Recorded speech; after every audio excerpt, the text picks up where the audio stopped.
I couldn't breathe, felt like my heart just jumped out of my chest. You never think that will happen in your home so soon, so fast, being that your relative, your little brother who you grew up with, knowing that you never see him again.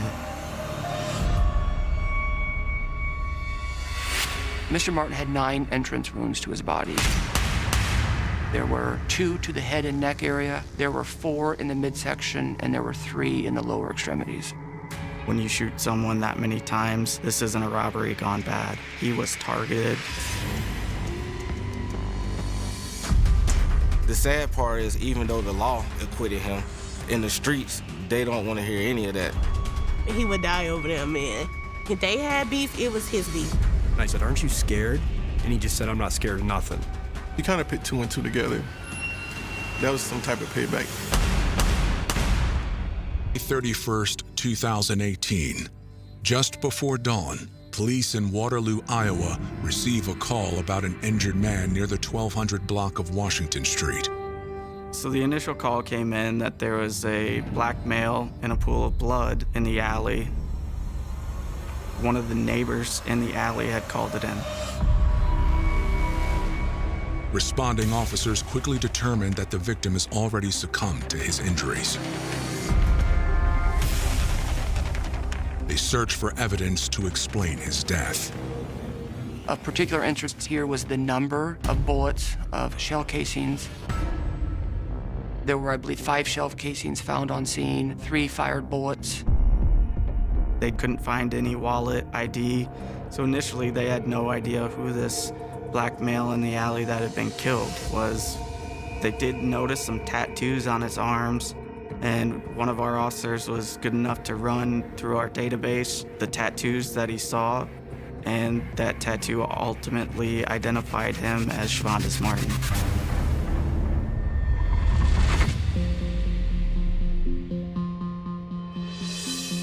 Shavonda Chavez Martin was born on January 5, 1996, in Greenwood, Mississippi, to parents Diane Martin and little John Archer Chavez.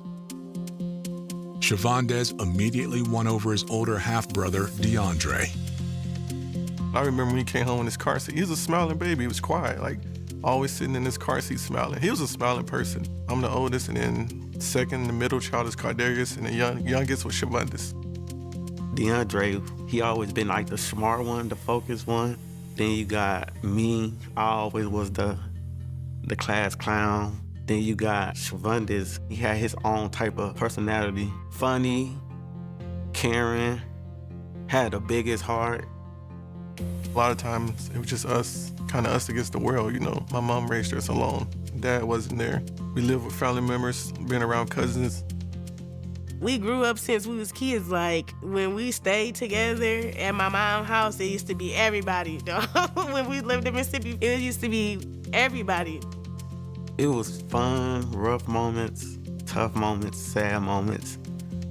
But I think that's what made us strong at the end of the day. In the early 2000s, the extended family decided to move from Mississippi to Waterloo, Iowa. My parents decided that they wanted something better in Mississippi. There's no money down there. It's like my dad got tired of working for bare minimum and he wanted more, so we moved up here. The move from a predominantly black city with only 15,000 residents to a predominantly white city of 68,000 came with some culture shock. Waterloo didn't offer everything the family had hoped for. Waterloo is on the list for the worst cities for Black Americans based on household income, based on home ownership versus renting, based on opportunities, whether it be in jobs or specifically related to pay. And I'm telling you, if you are familiar with this area and you drive through the neighborhoods of Waterloo, you can feel that. Gunplay was, in our neighborhood, is very normal. Hearing shots all the time, police sirens and things like that. We wasn't like allowed to like go around the block and because my mom's concerned about safety and stuff, so really tough on us. Thankfully, the Waterloo community had some strong youth outreach programs. I had an opportunity to get involved with a soccer program that was beginning in one of the lowest economic schools, elementary schools in Waterloo. And at that, I met Cardarius, and I became his big brother with Big Brothers Big Sisters. Shavandis ended up being on our soccer team the next year. For the two younger brothers, sports provided an escape and hope for the future.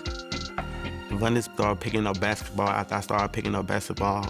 He was actually good. Me and Shavandis' conversation was, hey, bro, what you doing? You need to sit there and think about what you're doing. You're really good at basketball, man. Take your talent seriously. Go to school. Like, we need to do something for Mom, get her out of here. We need to continue with this sports, play basketball, whatever we can do to get us out of Iowa. In high school, Cardarius defined himself as an athlete, but Shavandis gravitated toward other interests. Shavandis, who was very athletic, but also just didn't have that drive. So a lot of times he would be at a game and you just want more from him. He just didn't want to try. And it was kind of that same thing with school. It was really hard to get him motivated. He just didn't have that motivation that the other two boys had. Maybe he saw that Dre was already the man of the house and Cardarius was kind of the athlete, and he said, what is it for me? As a teenager, Shavandis started making friends on the streets and getting into trouble for the first time. I think maybe hearing the gunshots in the neighborhood we lived in, sometimes you can just meet a friend or something, and then that adrenaline you're thinking, and it becomes that. So I think he was just struggling with wanting to be cool and be tough. Shavandis was pretty smart. I mean, he wasn't stupid. He wasn't the person that just did whatever someone told him to. He was his own person. He was definitely a little, hard-headed and whatever. When he jumped off the porch, he jumped. It wasn't no coming back from it. In June 2016, Shavandis was arrested for possession of marijuana with intent to deliver. Shavandis was probably already on the police radar when he got caught with narcotics and a scale and all of that, and then turned back around a month later, and then now is charged with being in the drive-by shooting. I think it leads from the teenage years, from like fighting and having beef, and then it kind of like level up to go from fighting with hands to with guns. Shavandis' attempts to fit in on the streets have dire consequences. When someone loses their life, and Shavandis is held responsible. There were a couple of people shot, one of them being Octavius Brown, who ended up dying. Shavandis got arrested for murder. I don't know to this day if he was one with a gun that struck the guy. Shavandis spent a year and a half in police custody. In early 2018, he went on trial for murder. A jury found him not guilty. Ultimately, they didn't feel we had enough evidence to put a gun in Shavandis Martin's hands. I know when he got out, the first thing he did was, he actually said he was done with the streets. He just wanted to work and stay out of trouble. He was back out, he was working at Tyson Chicken, and he was trying to pretty much reboot and change his life to try to get a low profile and just kind of live life on a better way and a straight and narrow path. Instead of being in the mode he was before he went in, kind of being on guard when he got out, he's walking around like a changed man. And I think it might have just backfired, letting your guard down,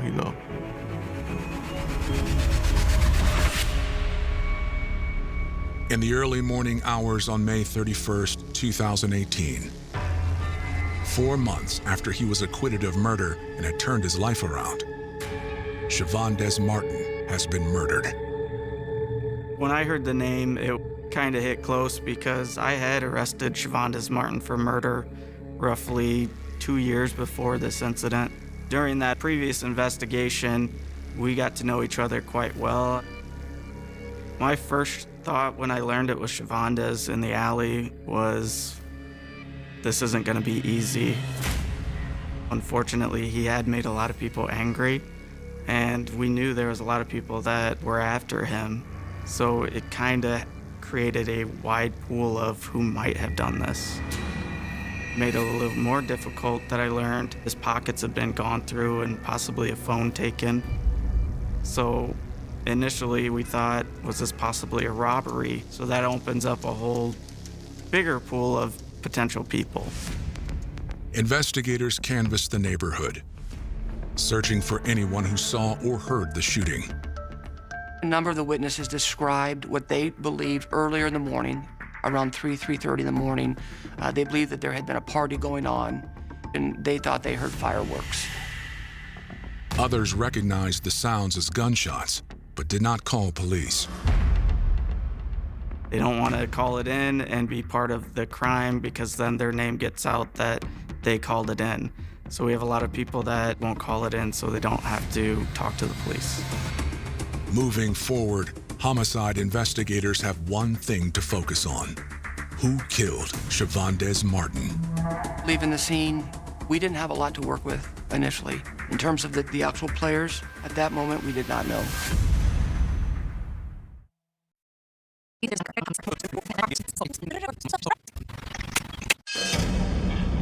In Waterloo, Iowa, police are investigating the shooting of 22-year-old Shavondes Martin. The victim and his family are well known in the community. It was decided right away, let's go talk to Mom. We went to Diane's house, and I ultimately made the declaration that Shavondes had been murdered. She was obviously distraught and was having a tough time with answering questions, so she wanted her son DeAndre there. I remember this like it was yesterday. I was in the car. It was me, my fiance, and my daughter. I get a call, and my mom said the police came to our door saying they think Shavondes is dead. I think somebody killed him. And then, honestly, I threw my phone. I hung it up, and I said they killed my brother. Shavondes' older brother, Cardarius, is away at college when he receives the news via text message from a family friend. So I called my brother, DeAndre. He answered and told me it was true. And my emotions, felt like I couldn't breathe, felt like my heart just jumped out of my chest. You never think that would happen in your home so soon, so fast, being that your relative, your little brother who you grew up with, knowing that you never see him again. I went to pick my mom up, and we went to where he was killed at. We got to see him just laying there lifeless, like an animal that's been ran over by a car. You can imagine how that can make me feel. While the family and investigators are still at the scene, they receive information from a bystander who says she knew Shavondes. We did talk to an ex-girlfriend right away, and the reason we did is because she arrived on the crime scene not knowing it was Shavondes, but eventually finding out, and made comments to an officer that she had just been with him that morning. We learned that at approximately 12:30, Shavondes did come by her house, and they talked for about an hour. After that, he called a friend, got picked up, and that was the last time she saw him. She had no real description of what kind of vehicle it was, just that it was a four-door vehicle, and Shavondes had gotten out of the back driver's seat. She didn't know who was driving and who else was in the vehicle. So now we had a timeline of that 1:30 a.m. where he left his ex-girlfriend's house to the 3:30 where the incident happened. So now we've narrowed that time of 2 hours that we need to figure out what happened in that time. Investigators approach local businesses to see if anyone has surveillance footage of the area where Shavondes was found. We did find some cameras, but a lot of times what I run across is a lot of people use dummy cameras. It's just a scare tactic. They're not actually hooked up for recording. So we didn't have anything of the immediate area that Shavondes was located at. Later, the autopsy shows that more shots were fired than police had previously assumed. Mr. Martin had 9 entrance wounds to his body. There were 2 to the head and neck area.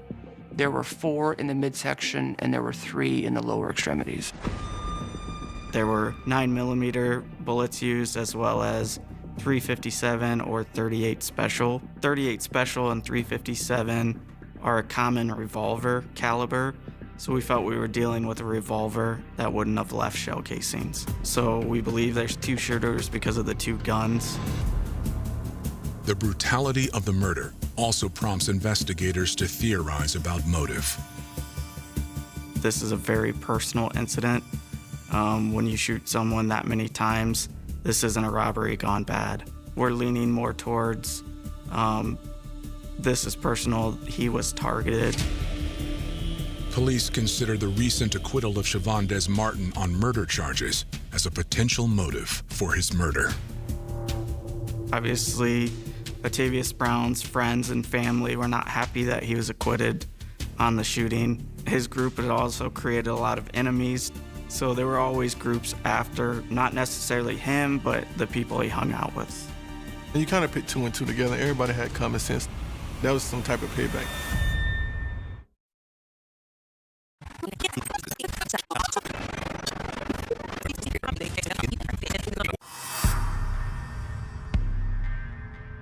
Investigating the murder of 22-year-old Shavondes Martin, police in Waterloo, Iowa, examine allegations that Shavondes was involved in another murder on July 17, 2016. We had a drive-by shooting on Logan Avenue in Waterloo. We had a driver that was in his 30s, and then we had 3 other juveniles in the car doing the shootings.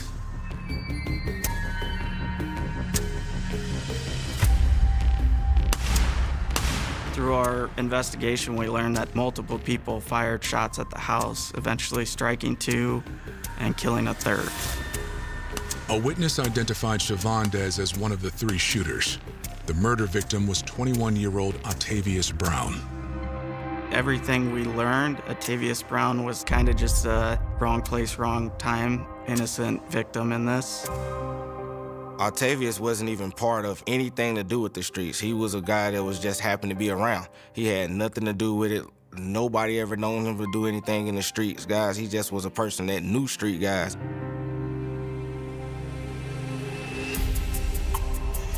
Friends and family members of Shavondes Martin believe Shavondes was murdered because of his association with the death of Atavius Brown and his loyalty to the friends allegedly involved in that drive-by shooting.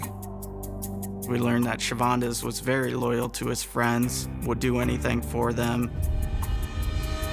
He loved his friend. He would die over them, man. It's nothing to really go. You could say to him about them. If they had beef, it was his beef. He was the one that was gonna step in for them. And friends staying loyal and not snitching and all of these different codes that we have as young black men is the reason why Shavondes went down the hole that he went down. Shavondes was acquitted of murder charges on February 9th, 2018, but the streets may not let go so easily. The sad part is, even though the law acquitted him, in the streets, they don't want to hear any of that. If you're an alleged shooter of someone's family, we all know it's going to be payback. So he tried to lay low. He tried to work. He tried to keep his head down, stay low, don't go to any clubs like that. But in the back of his mind, I'm pretty sure he knew it was always somebody looking for him, always somebody that was still angry that he made it out. My best hope for him when he got out was him and my mom just moved. I know Cardarius was living in Minnesota at the time, and then a lot of our families in Mississippi. I was praying that they just moved away. You had it like God gave you a second chance. Like a lot of people, especially young black men, don't get acquitted of murder. So I was like, y'all, you two should just move, but neither one of them wanted to move. When that's all you know and that's all you ever been around, you haven't traveled much, you don't know what else to do, all your family is there. A lot of times people just feel like they'll just stick around and they'll be okay. They just hope for the best, even though they know they have to look over their shoulders. They just feel more comfortable being in a place that they've always known. After months of trying to walk the straight and narrow, Shavondes seems to lose himself once again to the streets. Once he got back around or back in his comfortable environment, he went back to his old ways.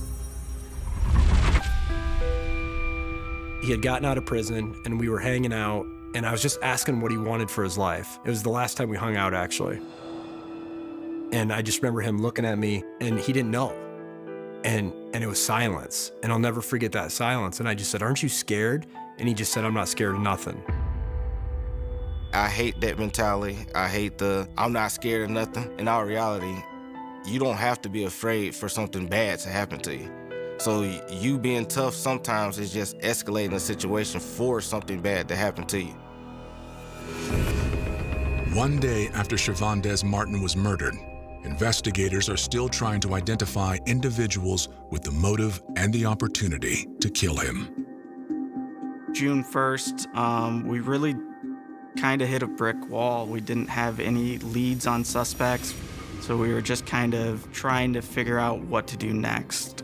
It was suggested maybe go talk to Mom again, see if there had been any information she had gathered from friends or family that could help us. It happened to be probably the biggest break that we got in the case.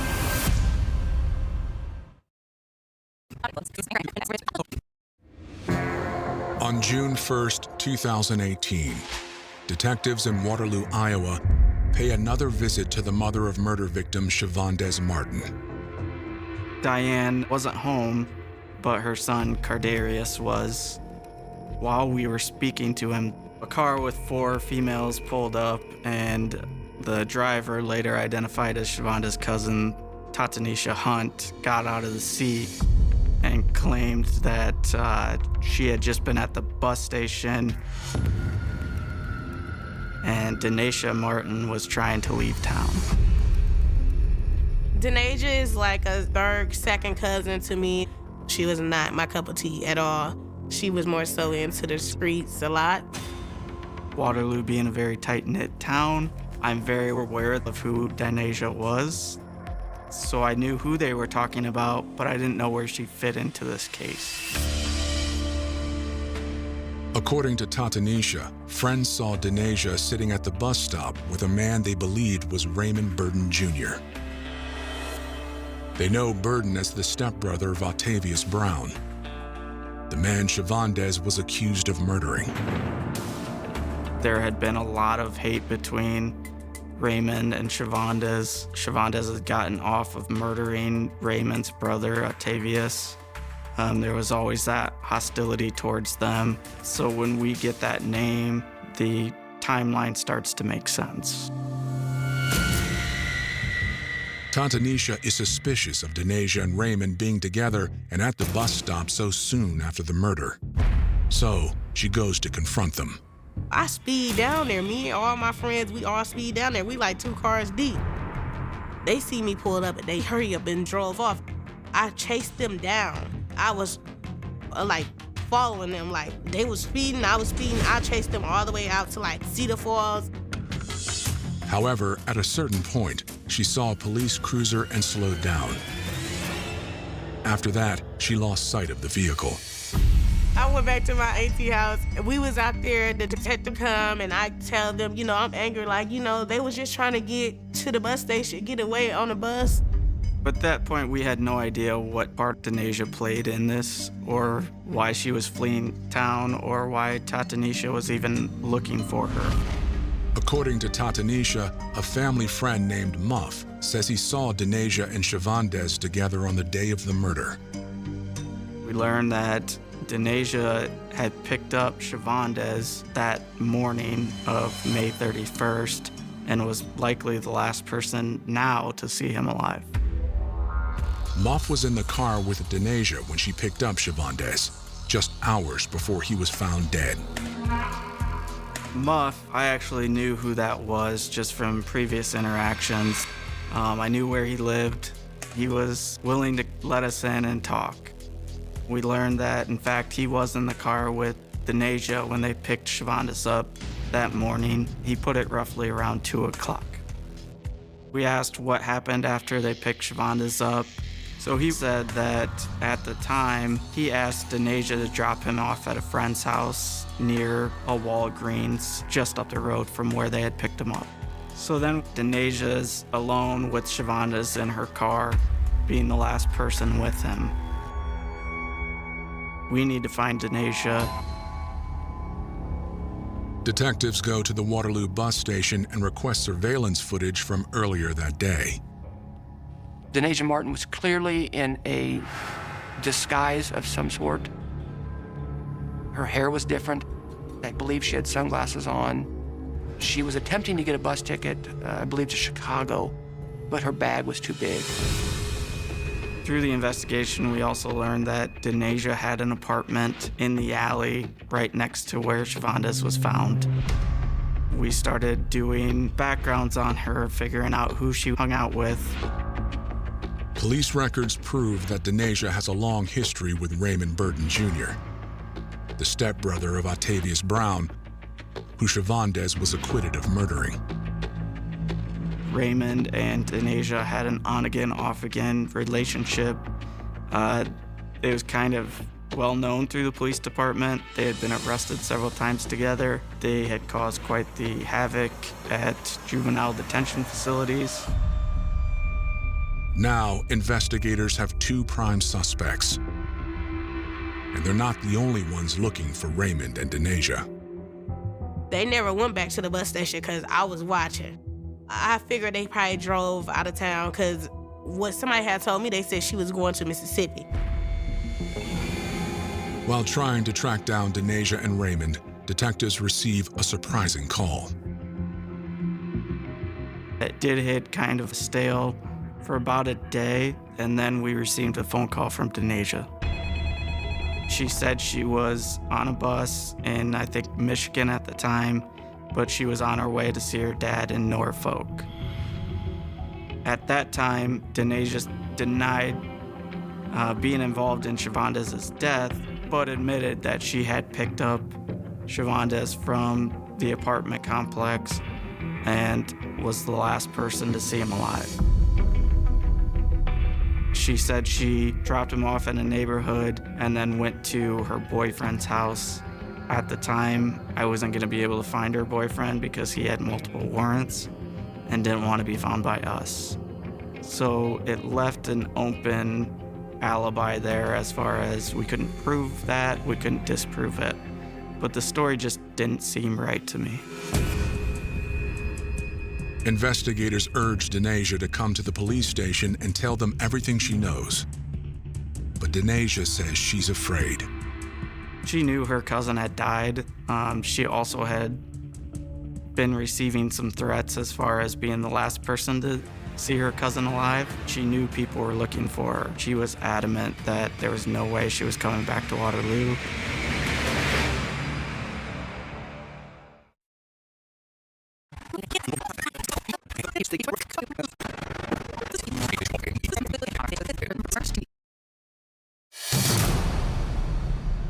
Just days after the murder of Shavonda Martin, police in Waterloo, Iowa have received a call from the victim's cousin, Denasia Martin, that she is willing to cooperate with the investigation, but only from a safe distance. She was in fear. Everyone was accusing her of killing her cousin, and she just did not feel safe. So it was decided that me and another detective were gonna go to Virginia and talk to her in person. When we met at her aunt's house, she gave a better detailed statement about what had happened. There wasn't a great deal of consistency initially with Miss Martin, but we were able to piece together that she had been with a group of individuals on the 30th, including Raymond Burton. They had been driving around. She talked about their timeline, gave us places that they stopped. All these things that she was telling us was just information that we needed to follow up on. It was potential video, it was potential records, purchases at gas stations. Law enforcement was able to go back, track that story, and confirm much of what she had told law enforcement.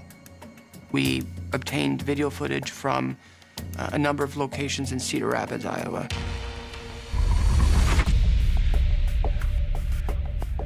Denasia tells police that toward the end of the night, she and her friend Muff went to pick up Shavonda from his girlfriend's house. Later, she says, they were attacked. They pulled up to an intersection. Multiple people got out of a car in front of them. and pulled Shavonda's out of the car at gunpoint. She was able to identify two of the people that were in that car, Raymond Burton and another male. She stated that they ultimately pulled him into a car, drove off, and that was the last time she ever saw her cousin. After Denasia finishes telling her side of the story, police notice one contradiction. She said Muff was in the car with her when Shavonda was abducted. But that's not the story Muff told police. Investigators decide to re-interview him. He stated that he was afraid of the people that did this, and that's why he never wanted to tell us what happened. But he finally broke down and agreed to tell us what happened. It was just her and him in a car. They went and picked up Shavonda. We learned from him that Denasia starts acting very bizarre at that point. She's driving all over the place, slamming on the brakes, says she has to use the restroom, which was odd to him because there had been a gas station nearby. They then go up to Denasia's residence on the same alley where Mr. Martin was found. She left the two of them in her car. During the statement, Muff says Shavonda is very paranoid, doesn't like it. Even makes the comment that, I don't like being out here, I don't have a gun, I have no protection.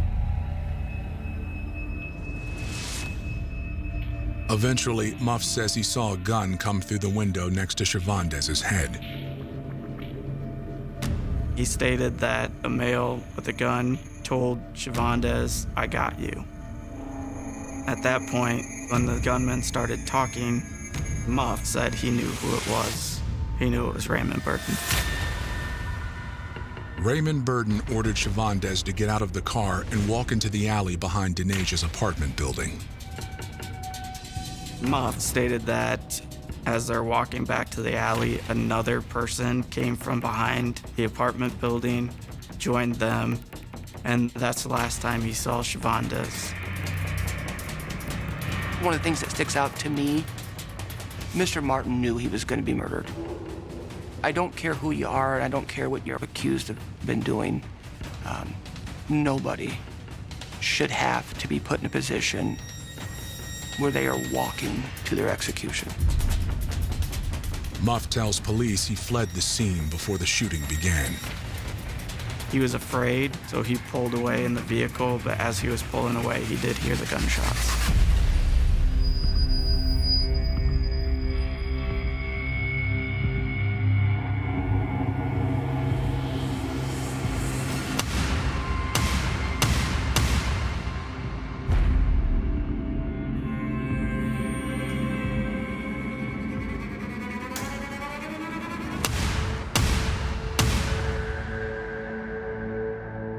To build a solid murder case against Raymond Burton Jr., authorities know they'll need more than Muff's testimony. They keep searching for evidence that connects the alleged shooter to the victim. At the time, I knew what Raymond's Facebook profile was.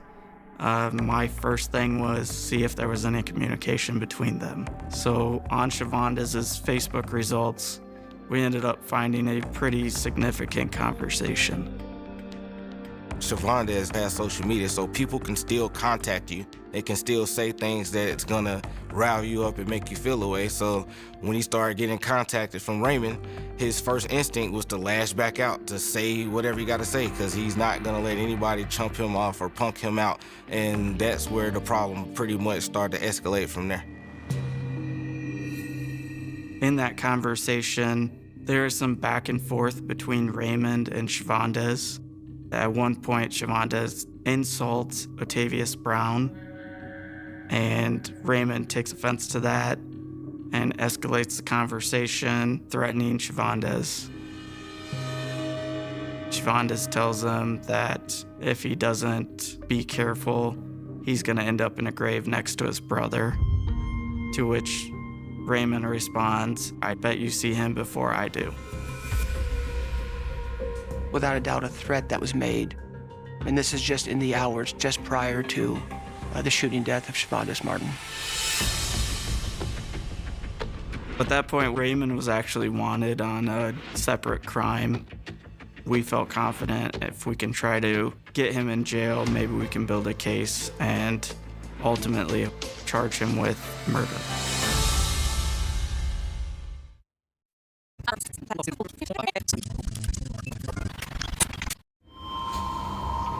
In the fall of 2018, authorities are searching for Raymond Burton Jr., the main suspect in the shooting death of Shavonda Martin. Our detectives were able to actually locate him in Texas, get him arrested, and brought back to Waterloo. Raymond Burton was placed under arrest for an unrelated intimidation with a dangerous weapon prior to his arrest for the murder of Shavonda Martin.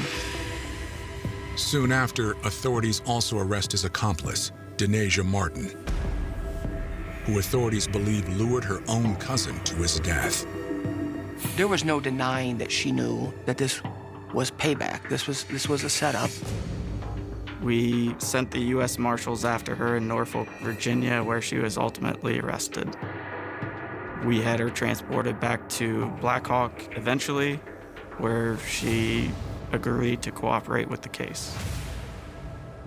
Denasia Martin pled to conspiracy to commit a forcible felony and was sentenced to prison for an indeterminate sentence not to exceed 10 years. In April 2021, Raymond Burton Jr. went on trial for murder. We were sitting in the same room as his family, so emotions is flaring. Both families in the same room, so a lot of tension. I was real angry. I kept walking out the room. Like, I couldn't hear it all. It was just making me so mad. Raymond ultimately didn't take the stand. He refused to talk to us. Raymond was very cool and calm throughout the trial, up until the time of the verdict. On May 4th, a jury decides his fate. Ultimately, they found Raymond Burton guilty of murder in the first degree. And in Iowa, any murder in the first verdict is a mandatory life in prison without the chance of parole. It was a relief, but after they said guilty, I told my family we all got up and hurried up and left because let's not give this chance to boil. Remind you, this is a small city, small neighborhood where nobody really gets out of it anyway. So after the verdict, after all of this, they're still gonna see each other. And they're gonna see each other every day at grocery stores, picking up their kids from school, just anywhere. And this is something they're gonna have to live with. The mysterious second shooter has never been identified or brought to justice. And tragically, Shavonda's mother did not live to see Raymond Burton Jr. convicted. This months apart, still grieving from our brother. We had to grieve again from our mother.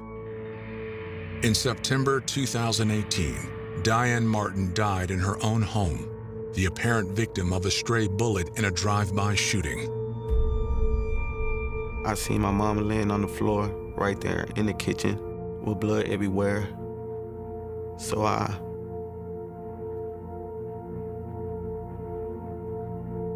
looked to see if she was okay. I seen her eyes red. And I seen blood like on the stove everywhere from her back of her head. And I seen it and I ran out the house, always to the end of the church by my house.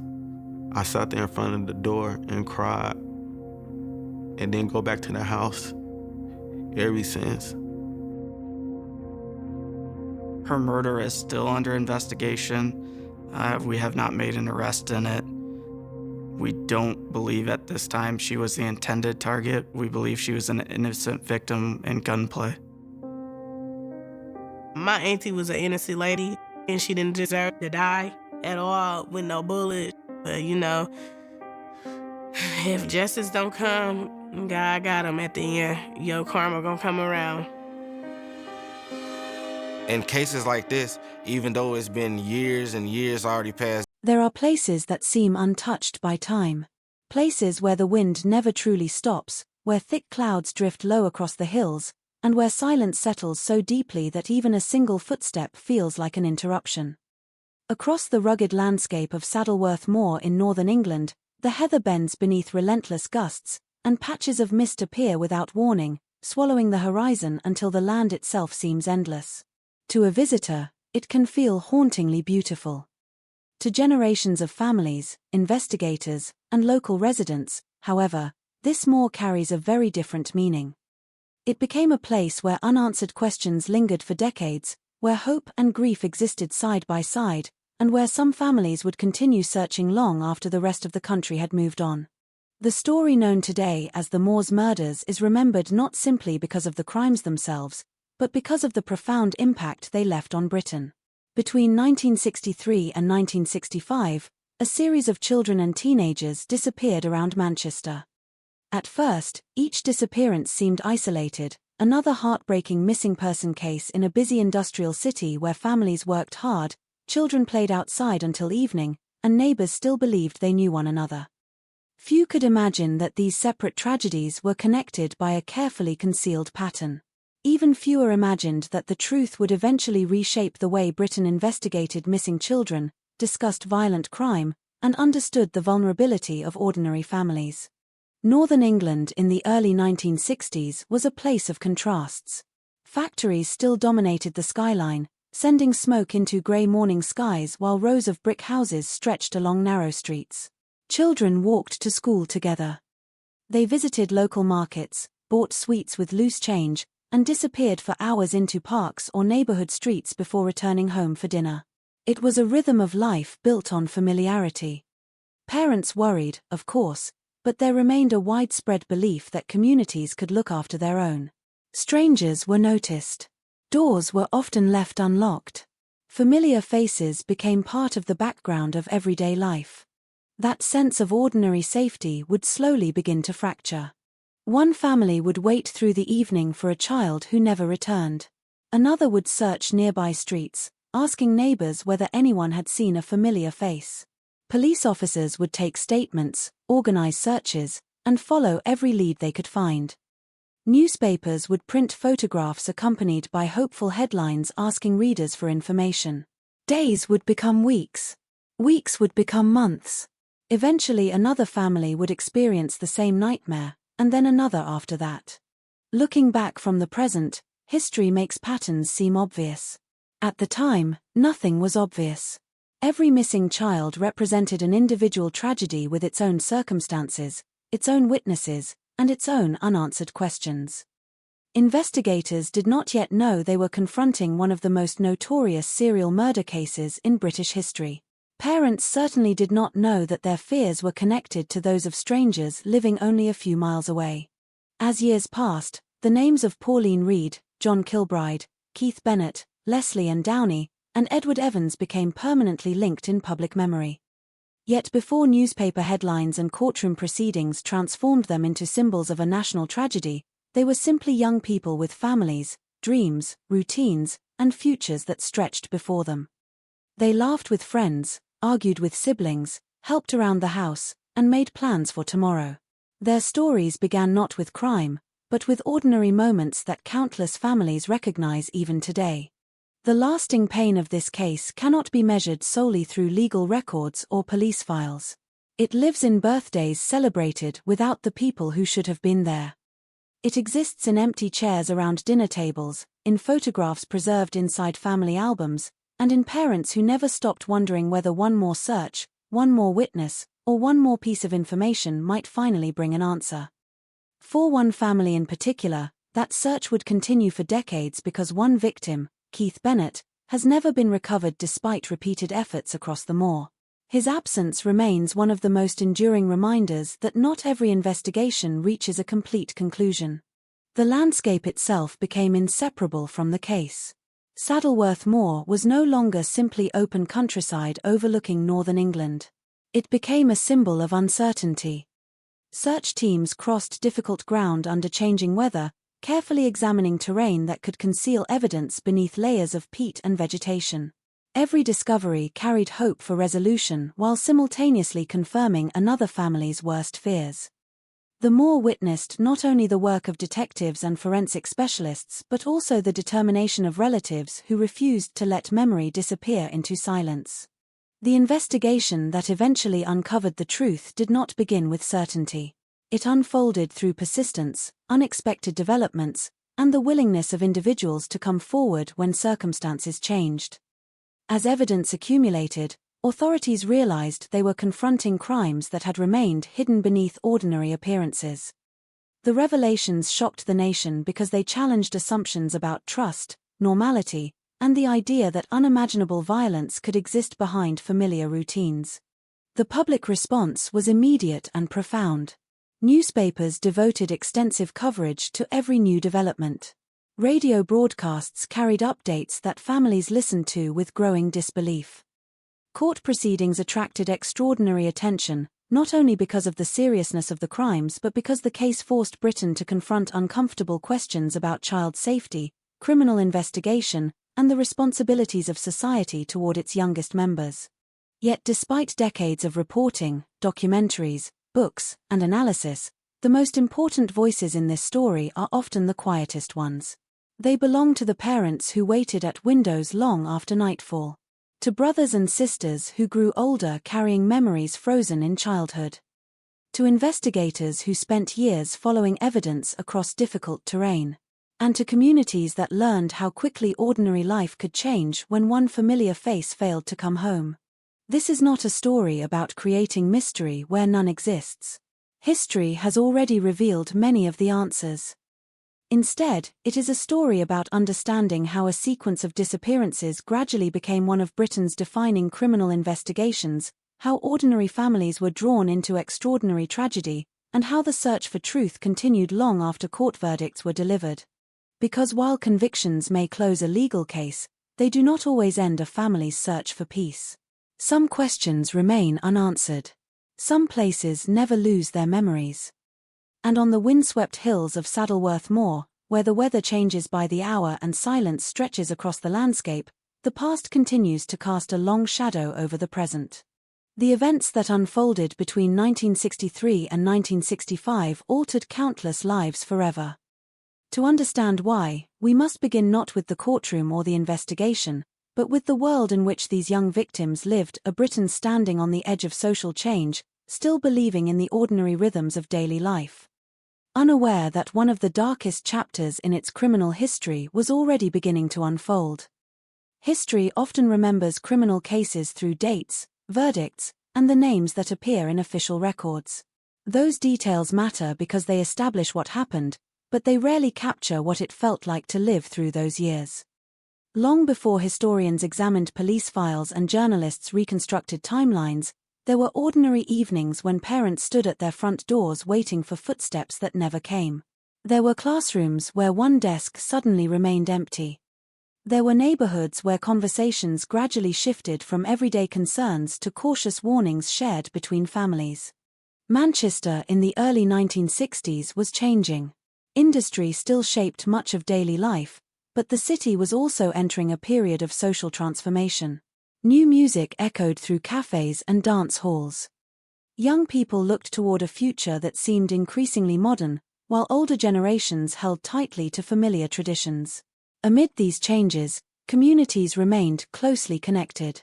Children often traveled independently to school, local shops, or friends' homes. Such independence was considered a natural part of growing up, reflecting a level of trust that had developed over generations. That trust would become one of the quiet themes running beneath this story. When a child disappeared, people initially searched for explanations that fit the world they understood. Perhaps someone had missed a bus. Perhaps an argument at home had led a teenager to stay away overnight. Perhaps there had been a misunderstanding between friends. Hope naturally filled the spaces left by uncertainty. Families wanted to believe that tomorrow would bring good news, that the next telephone call would end the nightmare before it truly began.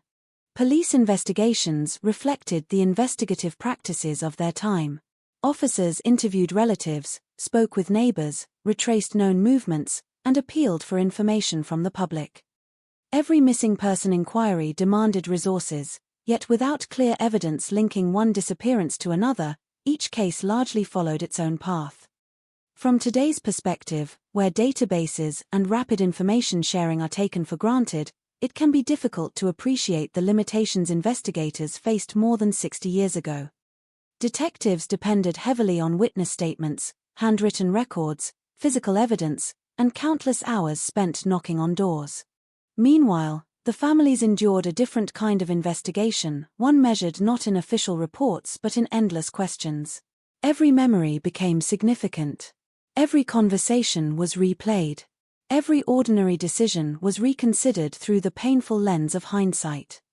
Parents asked themselves whether they had overlooked something important. Friends wondered if a casual remark now carried hidden meaning. Such questions rarely produce comforting answers, but they are familiar to nearly every family confronted with an unexplained disappearance. As public awareness grew, newspapers began publishing photographs of missing children. Their faces looked back from the pages with expressions captured long before anyone imagined they would become nationally recognized. These were not images created to symbolize tragedy. They were school portraits, family photographs, moments preserved during happier times. Readers across Britain studied those faces carefully, hoping they might recognize someone seen at a railway station, on a busy street, or in another town. Every reported sighting generated renewed optimism, even when many ultimately proved mistaken. Over time, anxiety spread beyond the immediate families. Parents who had never met one another began sharing similar concerns. Children were reminded to stay together after school. Communities organized searches whenever another disappearance occurred. Volunteers gave their time because they believed that somewhere, someone still needed help. Their efforts reflected the compassion of ordinary people responding to extraordinary circumstances. Yet one feature distinguished this developing tragedy from many other criminal investigations. The answers remained hidden for an unexpectedly long time. The absence of immediate resolution allowed uncertainty to deepen, leaving room for speculation, rumor, and fear. Without clear explanations, communities attempted to make sense of events using the limited information available to them. Each passing month intensified the emotional weight carried by everyone involved. Today, the Moors murders occupy a permanent place in British criminal history, but history has a tendency to compress time. Reading about the case in retrospect can create the impression that events unfolded rapidly toward an inevitable conclusion. In reality, they did not. For those living through the period, each day passed without knowing whether the truth was closer or further away. Investigators could not see the entire picture. Families certainly could not. The future remained uncertain, and every new development carried equal potential to inspire hope or deepen heartbreak. The story that follows is therefore not simply an account of a criminal investigation. It is also an examination of how uncertainty affects individuals, families, and communities over extended periods of time. It explores the emotional landscape that exists before answers arrive, when every possibility still appears equally plausible and every unanswered question continues to shape daily life. As the investigation slowly progressed, small pieces of information accumulated without immediately revealing their full significance. Individual observations, isolated reports, and seemingly ordinary encounters would later assume greater importance when viewed alongside newly discovered evidence. Such moments remind us that investigations are rarely built upon dramatic revelations alone. More often, they depend upon patience, careful documentation, and the willingness to revisit details that once appeared insignificant. Those details would eventually help investigators uncover one of the darkest chapters in modern British criminal history. Before that happened, however, there remained only uncertainty, determination, and families who refused to stop hoping for answers. The path toward the truth would prove longer and more difficult than anyone could have imagined, leaving consequences that extended far beyond the conclusion of the criminal trial itself. The decades that followed ensured that the Moors murders would never fade entirely from public memory. Court records preserved the legal facts, historians documented the investigation, and criminologists examined the case through the lenses of psychology, forensic science, and criminal justice. Yet none of those perspectives fully explain why this case continues to resonate more than half a century later. Its significance lies not only in what happened, but in the lasting questions it raised about trust, vulnerability, and the responsibilities of a society determined to protect its children. For many people born long after the events themselves, the names associated with the case are encountered first in books, documentaries, or museum archives. They appear as historical references, separated by time from the fear that once gripped northern England. Distance can create the illusion that the story belongs safely in the past. But history is rarely so neatly contained. The consequences of certain events extend far beyond the years in which they occurred, influencing institutions, investigative practices, and the lives of families for generations. The landscape of Saddleworth Moor remains much the same today as it was in the 1960s. Visitors still encounter wide stretches of open ground where the weather changes without warning. Morning sunlight can quickly disappear behind thick clouds, and a clear footpath may vanish into drifting mist within minutes. It is a place that demands patience and respect, where nature quietly reminds every visitor how vast the terrain truly is. For investigators searching the moor during the years that followed the discoveries, those conditions presented extraordinary challenges. Every square meter required careful attention, and every search carried both hope and apprehension. Even after the principal investigation had concluded, efforts connected to the case did not end completely. Renewed searches, advances in forensic methods, and continued public interest reflected an enduring commitment to seeking answers wherever they might still exist. In particular, the continuing absence of Keith Bennett's remains has remained a source of profound sorrow for his family and an enduring reminder that some investigations leave questions that cannot easily be resolved. That absence has shaped the legacy of the case almost as much as the evidence that was ultimately recovered. The impact of the investigation also reached beyond individual families. Law enforcement agencies across Britain gradually refined procedures for handling missing children, preserving evidence, and coordinating information between jurisdictions. Modern investigative practices are the product of many cases studied over decades, and the lessons learned from this investigation became part of that broader evolution. Although no single case transformed policing on its own, the experiences of the 1960s contributed to important discussions about how future investigations could be conducted more effectively. Public attitudes changed as well. Parents became more aware of personal safety, schools introduced different approaches to safeguarding children, and communities increasingly recognized that serious crimes could occur even in familiar surroundings. These changes unfolded gradually rather than overnight, shaped by many social developments as much as by individual criminal cases. The Moors murders nevertheless became one of the events that people frequently referenced when discussing how public perceptions of safety had shifted during the latter half of the 20th century. At the center of all these historical developments remain the victims and their families. Their experiences remind us that behind every investigative milestone, every newspaper headline, and every courtroom decision are people whose lives were permanently altered. Historical analysis can explain how an investigation unfolded, but it cannot measure the personal cost carried through birthdays, anniversaries, family gatherings, and quiet moments when memories return unexpectedly. That human dimension deserves to remain at the forefront of any account of the case. As this documentary continues, the focus will remain on understanding the chronology of events, the investigative process that uncovered the truth, and the wider historical context in which those events occurred. Rather than viewing the case solely through the actions of those responsible, we will examine the lives that were interrupted, the communities that responded, and the investigators who worked patiently to assemble evidence from fragments that initially appeared unrelated. In doing so, the story becomes not only an account of crime, but also one of resilience, persistence, and the enduring importance of seeking truth with care and accuracy. To understand how these events unfolded, we must return to the beginning, before the investigations converged, before the discoveries on Saddleworth Moor, and before the case acquired the name by which history now remembers it. We begin instead in post-war Manchester, a city rebuilding itself through industry, determination, and optimism.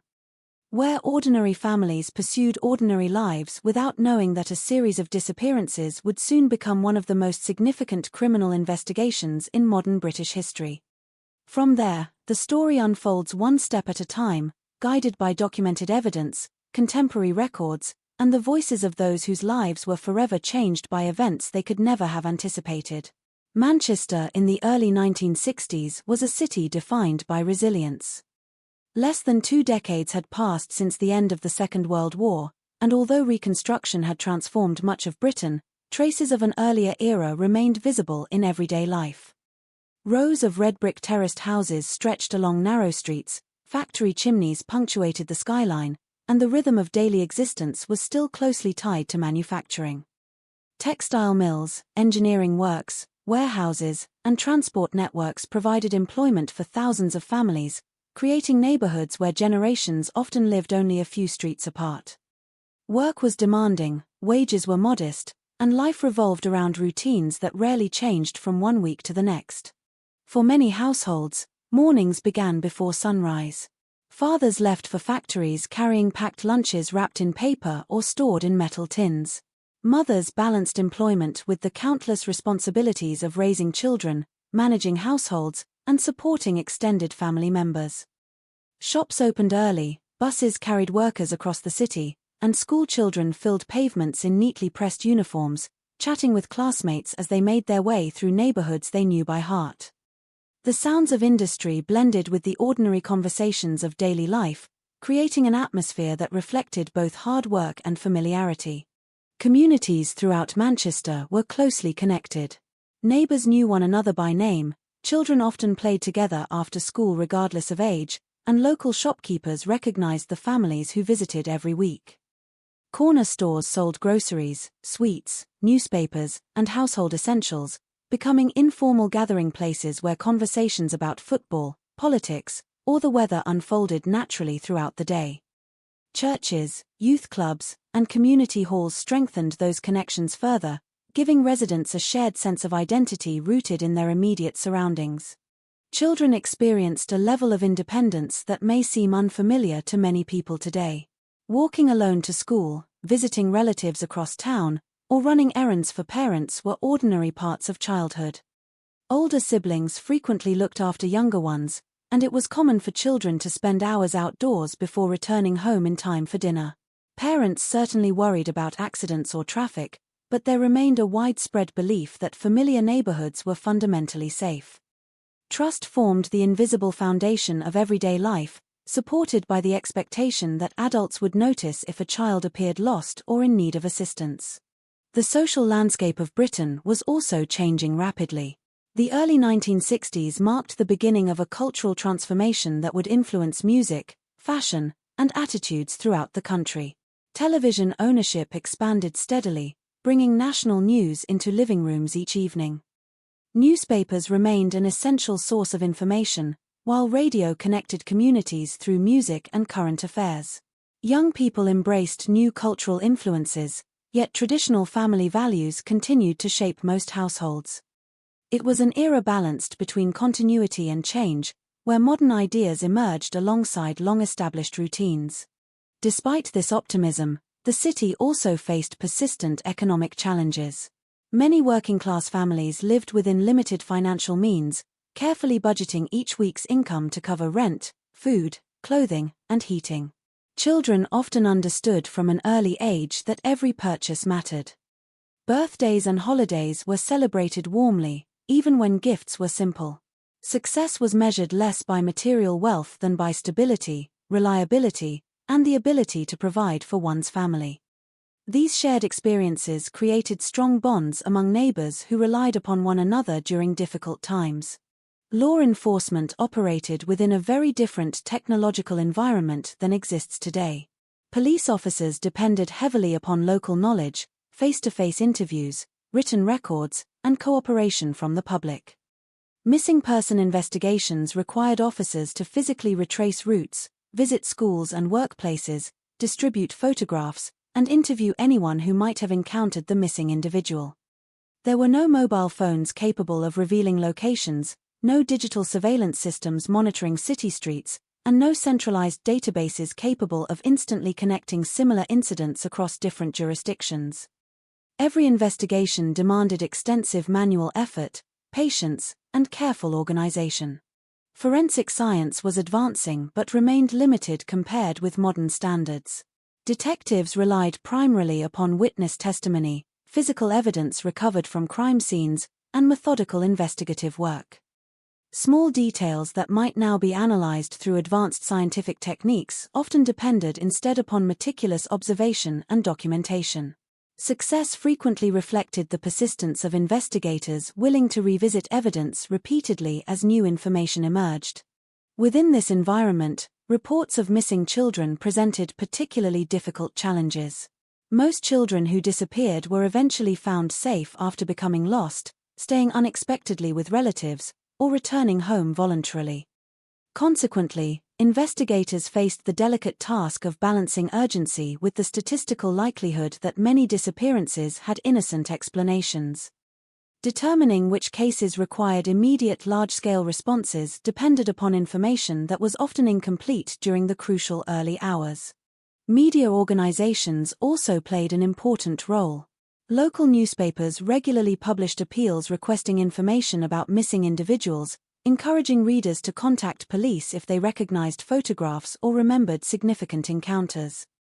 Television news occasionally expanded public awareness beyond local communities, while radio broadcasts allowed urgent announcements to reach audiences throughout the region. Public cooperation became one of the most valuable investigative resources available, reflecting the belief that someone, somewhere, might hold the crucial piece of information needed to reunite a family. Against this backdrop, Manchester appeared to be an ordinary city confronting the ordinary challenges of post-war Britain. Families worked hard, children grew up surrounded by relatives and neighbors, and communities largely trusted the familiar routines that had shaped daily life for decades. Few people imagined that beneath this appearance of normality, a series of events was beginning that would profoundly alter public perceptions of safety and become one of the most carefully studied criminal investigations in British history. Understanding this setting is essential because it explains why the disappearances that followed caused such deep concern. Each report disrupted assumptions that communities had long accepted. Every unanswered question challenged the confidence that parents placed in familiar streets and recognizable faces. As isolated incidents gradually accumulated, investigators, journalists, and local residents all searched for explanations using the knowledge available to them at the time, unaware that the full picture remained hidden. It is within this world of closely connected neighborhoods, hard-working families, and everyday routines that the stories of the victims begin. Before they became names remembered in historical records, they were sons and daughters, classmates and friends, each living ordinary lives filled with ambitions, relationships, and moments that reflected the hopes of countless families across northern England. Understanding who they were before tragedy touched their lives is essential to understanding why this case continues to resonate so deeply more than half a century later. Beyond the streets of Manchester lay a very different landscape. Only a relatively short journey from the crowded neighborhoods and industrial districts, the city gradually gave way to open countryside. Stone walls divided fields that had existed for generations, winding roads climbed into higher ground, and the familiar sounds of buses and factory machinery faded into the constant movement of the wind.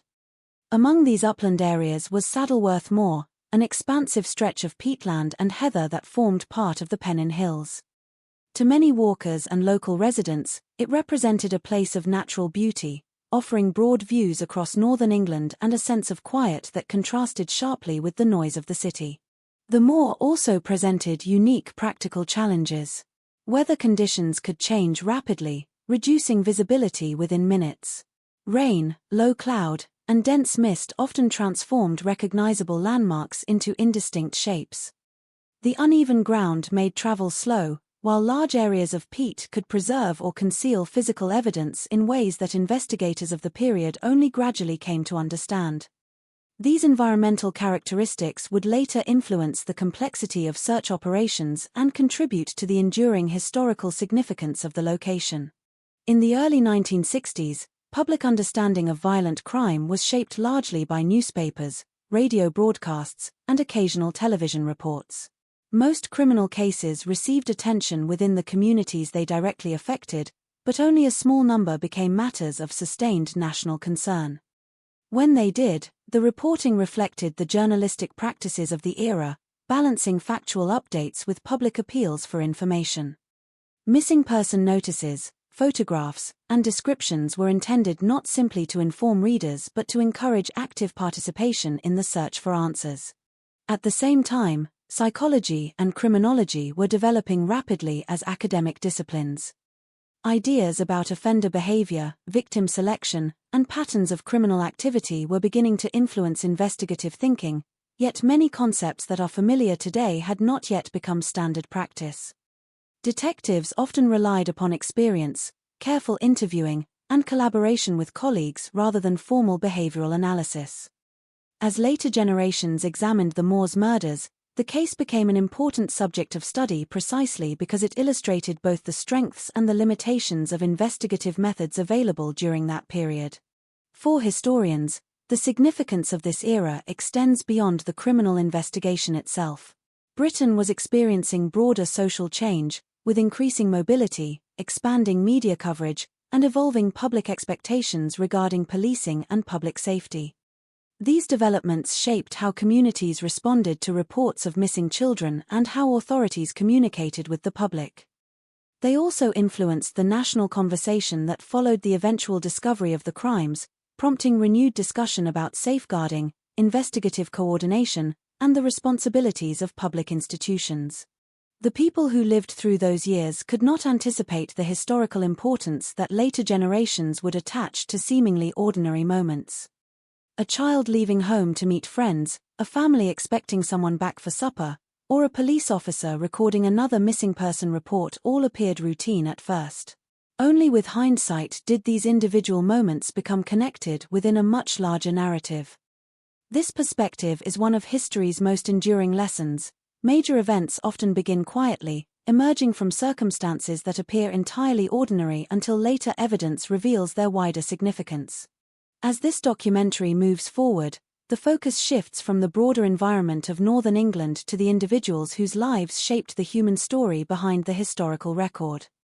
Before any investigation could begin, before evidence was collected or court proceedings took place, there were families whose daily lives reflected the hopes, routines, and ordinary experiences shared by countless others across Britain. Understanding those lives is essential, because the enduring legacy of the Moors murders is measured not only by its place in criminal history but by the lasting impact it had on the people and communities who experienced its consequences firsthand. Before this case became a chapter in criminal history, before newspapers carried headlines and investigators assembled evidence, there were 5 young people whose lives existed far beyond the events that later surrounded their names. They were not symbols. They were not simply names written in police documents or remembered in courtroom records. They were children and teenagers with families who knew their voices, their habits, their personalities, and the small details that made them unique. They had favorite foods, familiar routines, friendships, ambitions, and ordinary moments that mattered deeply to the people who loved them. To understand the lasting impact of the Moors murders, it is necessary to look beyond the investigation and remember the individuals whose futures were taken away. In the early 1960s, childhood in many working-class communities across northern England was shaped by simplicity. Entertainment often came from neighborhood friendships, local parks, bicycles, football games, music, and family gatherings. Children built their worlds around familiar streets and familiar faces. Their lives were not defined by the tragedy that later surrounded them. Their stories began with everyday experiences shared by millions of young people across the country. One of those stories belonged to Pauline Reid. Pauline was 16 years old when she disappeared in July 1963. At an age when many teenagers were beginning to imagine adulthood, she was still closely connected to her family and community. She lived in the Manchester area, surrounded by the ordinary rhythms of working-class life. Like many young people of her generation, she stood at a point between childhood and independence, discovering more about herself while still remaining part of the family environment that had shaped her. Those who knew Pauline remembered a young woman rather than a case file. She had relationships with friends and relatives, people who recognized her personality and understood the person behind her photograph. For her family, the moment when she failed to return home was not the beginning of a historical event. It was a personal crisis filled with confusion, fear, and the desperate hope that there would be a simple explanation. A missing person report represents only a small moment on paper. A date, a location, a description. But behind every report is a family experiencing time differently. Minutes become longer. Ordinary sounds become reminders. Every knock at the door carries possibility. Every telephone call creates a moment of hope before reality returns. This was the experience shared by the families connected to the case. Later that same year, another family entered that painful uncertainty when 12-year-old John Kilbride disappeared. John was still a child, living a life shaped by school, family, and the everyday experiences of growing up. At 12 years old, the future remained wide open. The years ahead should have contained new friendships, new discoveries, and the gradual transition toward adulthood. Instead, his family faced questions that no parent should have to confront. The disappearance of a child affects not only the immediate family but the entire circle of people who know them. Classmates notice an empty place. Neighbors discuss what they have heard. Teachers and friends try to understand something that feels impossible to accept. In communities where people often knew one another across generations, the absence of a child was felt collectively. John's name would later become permanently connected with the investigation, but before that, he was simply a young boy known by the people around him. The significance of remembering victims in this way is that it restores the individuality that can sometimes disappear when a person becomes associated with a historical event. Every photograph represents a complete life, not just a moment before tragedy. Every family memory represents a person who existed beyond what happened to them. The same is true of Keith Bennett, whose disappearance in June 1964 became one of the most painful unresolved aspects of the case. Keith was 12 years old, an age filled with curiosity and energy, when children are still discovering the world around them while beginning to form their own identities. For Keith's family, the passage of time brought a different kind of suffering. Many families affected by violent crime eventually receive answers, however painful those answers may be. Keith's family was left with uncertainty that continued for decades. The absence of his remains meant that their search never truly ended. The unanswered questions surrounding his disappearance became one of the defining elements of the case's long-term legacy. Behind every investigation statistic is a human reality. A person missing from family photographs. A voice no longer heard in the home. A future that can only be imagined. The story of the victims is therefore not simply a section of a criminal timeline. It is a reminder that history is made of individual lives. The importance of remembering Pauline, John, Keith, Leslie and Edward lies not only in acknowledging what happened, but in recognizing who they were before the tragedy. Their lives belonged to their families first. They belonged to the friends who knew them, the teachers who taught them, and the communities that watched them grow. Long after courtrooms closed and headlines disappeared, those personal connections remained. They are the reason this case continues to be remembered, not because of the actions of those responsible, but because 5 young lives and the families connected to them became part of a story that Britain would never forget. The lives of the victims existed within a world that was, in many ways, ordinary.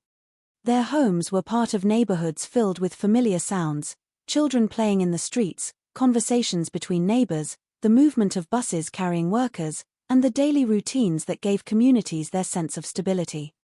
The significance of remembering them lies in understanding that tragedy does not happen to abstract figures. It happens to people who have birthdays, friendships, family jokes, personal dreams, and countless small moments that may seem insignificant at the time but become priceless memories afterward. Among those remembered in this case was Leslie Ann Downey, who was 10 years old when she disappeared in December 1964. At 10 years old, Leslie Ann was still at the center of childhood. The world around her was a place of discovery, imagination, and learning. Like other children her age, she was growing through ordinary experiences, school days, family interactions, conversations with friends, and the small adventures that make childhood meaningful. For her family, December should have been a season associated with warmth and celebration. Across Britain, Christmas preparations traditionally brought families together. Homes were decorated, shops became crowded with seasonal activity, and children looked forward to holidays with excitement. The contrast between that atmosphere and the uncertainty that followed Leslie Ann's disappearance added another layer of pain for those closest to her. A child's absence changes the meaning of familiar places. A bedroom becomes a space filled with memories rather than daily activity. Objects that once seemed ordinary become reminders of someone who should still be there. Clothing, photographs, school items, and personal belongings take on a significance that outsiders may struggle to understand. This experience was shared by families throughout the investigation. They were not simply waiting for information from authorities, they were living with the emotional reality of a missing person. Each day carried questions that could not be answered. Each possible lead brought a mixture of hope and fear. The final victim connected to the case was Edward Evans, who was 17 years old when he died in October 1965. Edward's story differed from the others because he was older, approaching adulthood rather than childhood. At 17, he stood at another important transition point in life. Many young people of that age were beginning to think about employment, relationships, independence, and their future direction.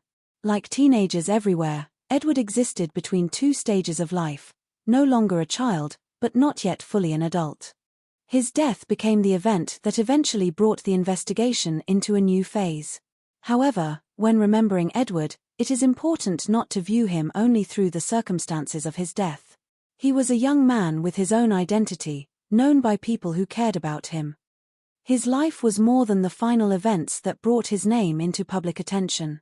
This distinction matters because criminal cases often create an imbalance in how people are remembered. The actions of offenders can dominate public discussion, while the victims become secondary figures in their own stories. Over time, however, responsible historical accounts have increasingly focused on restoring that balance by recognizing victims as individuals rather than simply elements of a criminal investigation. The families affected by the Moors murders carried a burden that extended far beyond the years of the trial. Legal proceedings can establish responsibility, but they cannot restore the future that was lost. They cannot bring back conversations that should have happened, celebrations that should have been shared, or milestones that should have been reached. For parents, siblings, and relatives, grief does not follow the same timeline as an investigation. A police operation may end. A court case may conclude. Newspaper coverage may eventually disappear. But personal loss continues in private moments that the outside world rarely sees. The case also changed the way Britain discussed missing children. It forced communities to consider questions that had previously received less attention. How quickly should information be shared? How can authorities coordinate effectively?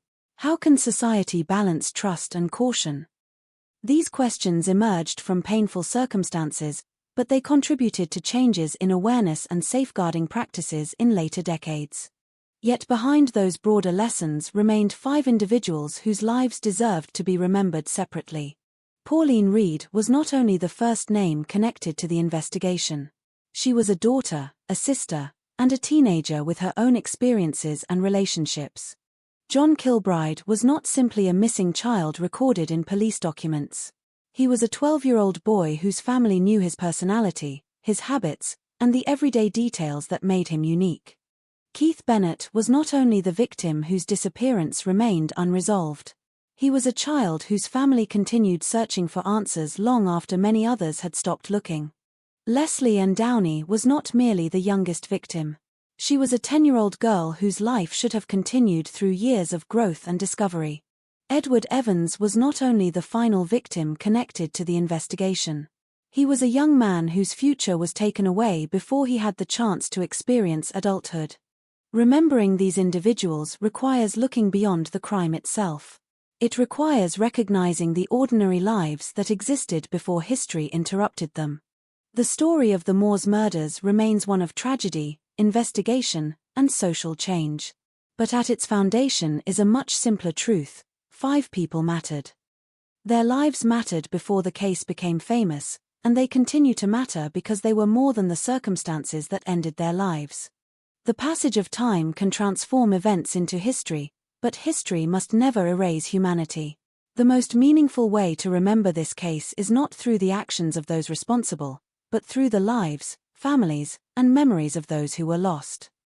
When looking back at a case that has occupied public attention for generations, there is always a risk that the people at the center of the tragedy become separated from their own humanity. Names become repeated in reports, photographs become familiar to strangers, and individual lives can become reduced to a sequence of dates and events. But behind every record was a person who belonged to a family, a community, and a world that existed long before anyone knew their names. The families connected to the Moors murders did not experience these events as history. They experienced them as a sudden and devastating change to everyday life. For them, the years that followed were shaped by memories. They remembered ordinary moments that, at the time, seemed too small to matter. A conversation at home. A familiar expression. A routine journey. A child's voice in another room. These are the details that often remain most powerful because they represent the life that continued until it suddenly did not. In many ways, grief is built from ordinary things. A photograph on a shelf. A piece of clothing kept safely away. A memory attached to a particular place. The world continues moving forward, but families often carry a connection to the moment when their lives changed forever. This was especially true for the relatives of Keith Bennett. While other aspects of the investigation eventually reached legal conclusions, Keith's family continued to live with unanswered questions. The absence of certainty created a different kind of emotional burden. There was no final moment of closure, no opportunity to say goodbye in the way many grieving families hope to do. The search for Keith became a symbol of persistence and devotion. Over many years, efforts continued to locate information that might provide answers. Each renewed attempt reflected not only the work of investigators and volunteers but also the determination of a family that refused to allow a missing child to become forgotten.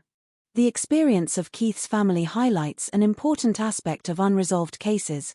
Time does not always reduce the need for answers.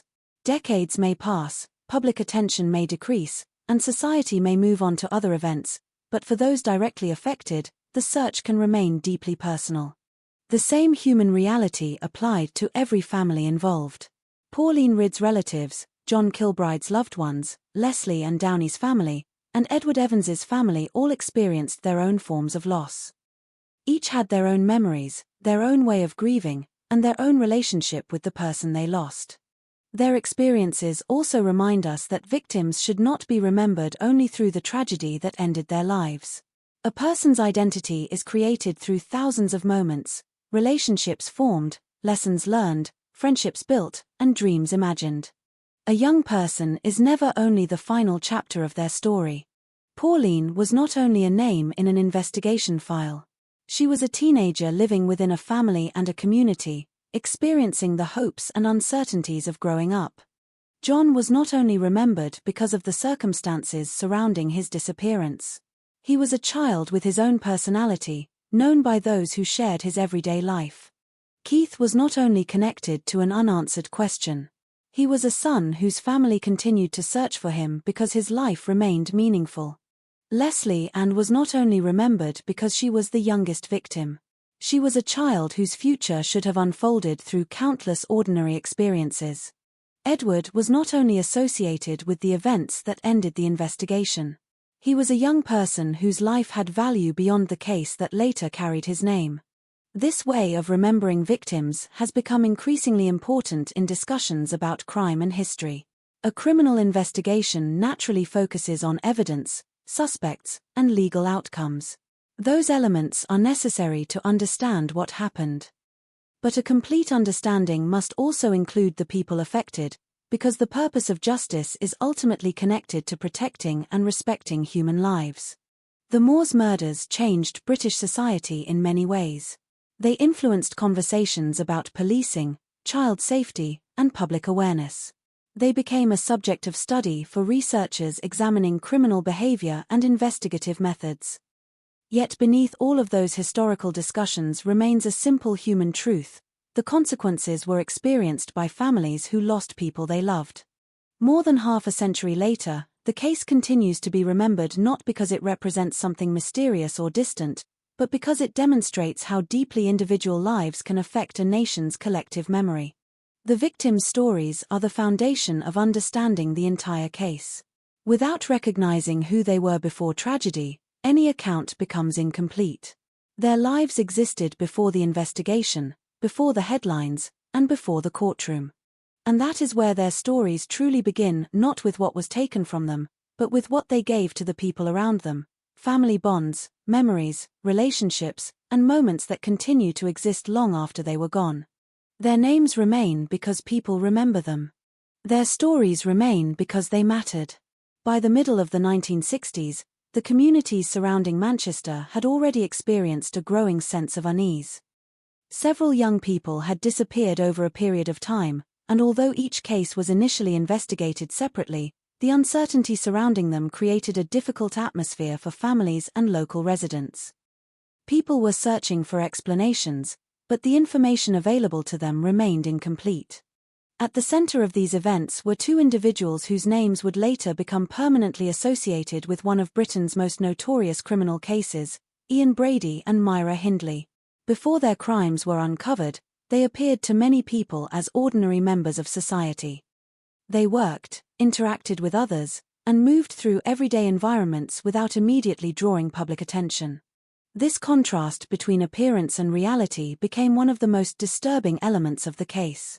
The investigation later revealed that serious crimes had been taking place behind the surface of ordinary life, hidden from neighbors, acquaintances, and the wider community. The relationship between Brady and Hindley developed during a period when both were living in the Manchester area.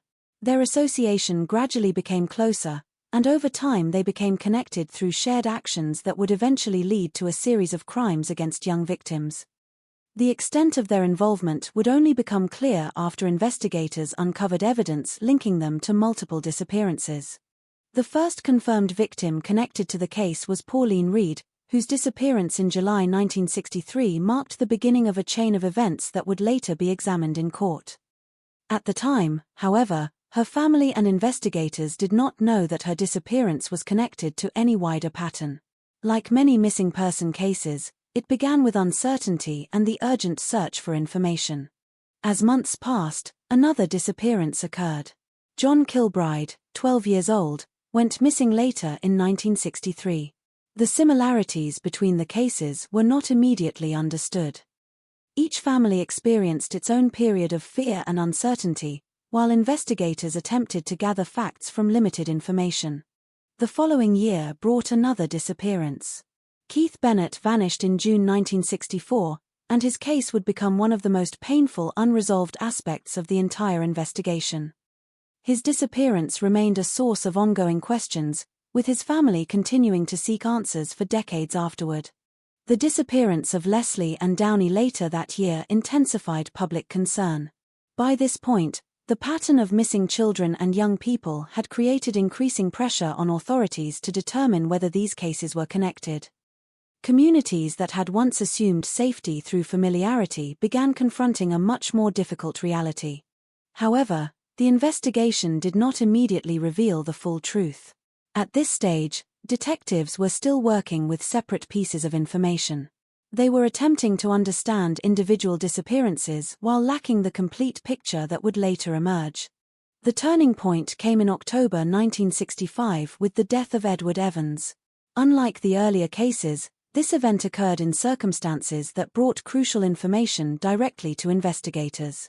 A witness, David Smith, reported what he had seen, leading police to examine the situation more closely. The discovery of evidence at the home connected to Brady became a major development. Investigators began finding links between the events surrounding Evans and earlier missing person cases. What had previously appeared to be separate tragedies began forming a connected narrative. The investigation entered a new phase. Police returned to earlier reports, reviewed information that had previously seemed unrelated, and began reconstructing a timeline of events. The focus shifted from individual disappearances toward understanding a broader pattern. This process demonstrated an important reality of criminal investigations. Major breakthroughs often come not from a single piece of information, but from the careful connection of many details collected over time. For the families involved, however, the discovery brought emotions that were impossible to simplify. Answers could provide a sense of understanding, but they also confirmed devastating truths.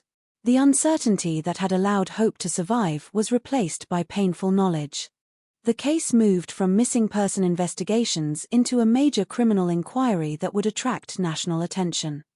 Investigators now faced the task of establishing what had happened, identifying all victims connected to the crimes, and gathering evidence strong enough to withstand legal examination. As police searched for answers, the landscape of northern England that had once represented ordinary countryside became closely linked with the investigation. Saddleworth Moor became a central location in the search for evidence and in the public understanding of the case.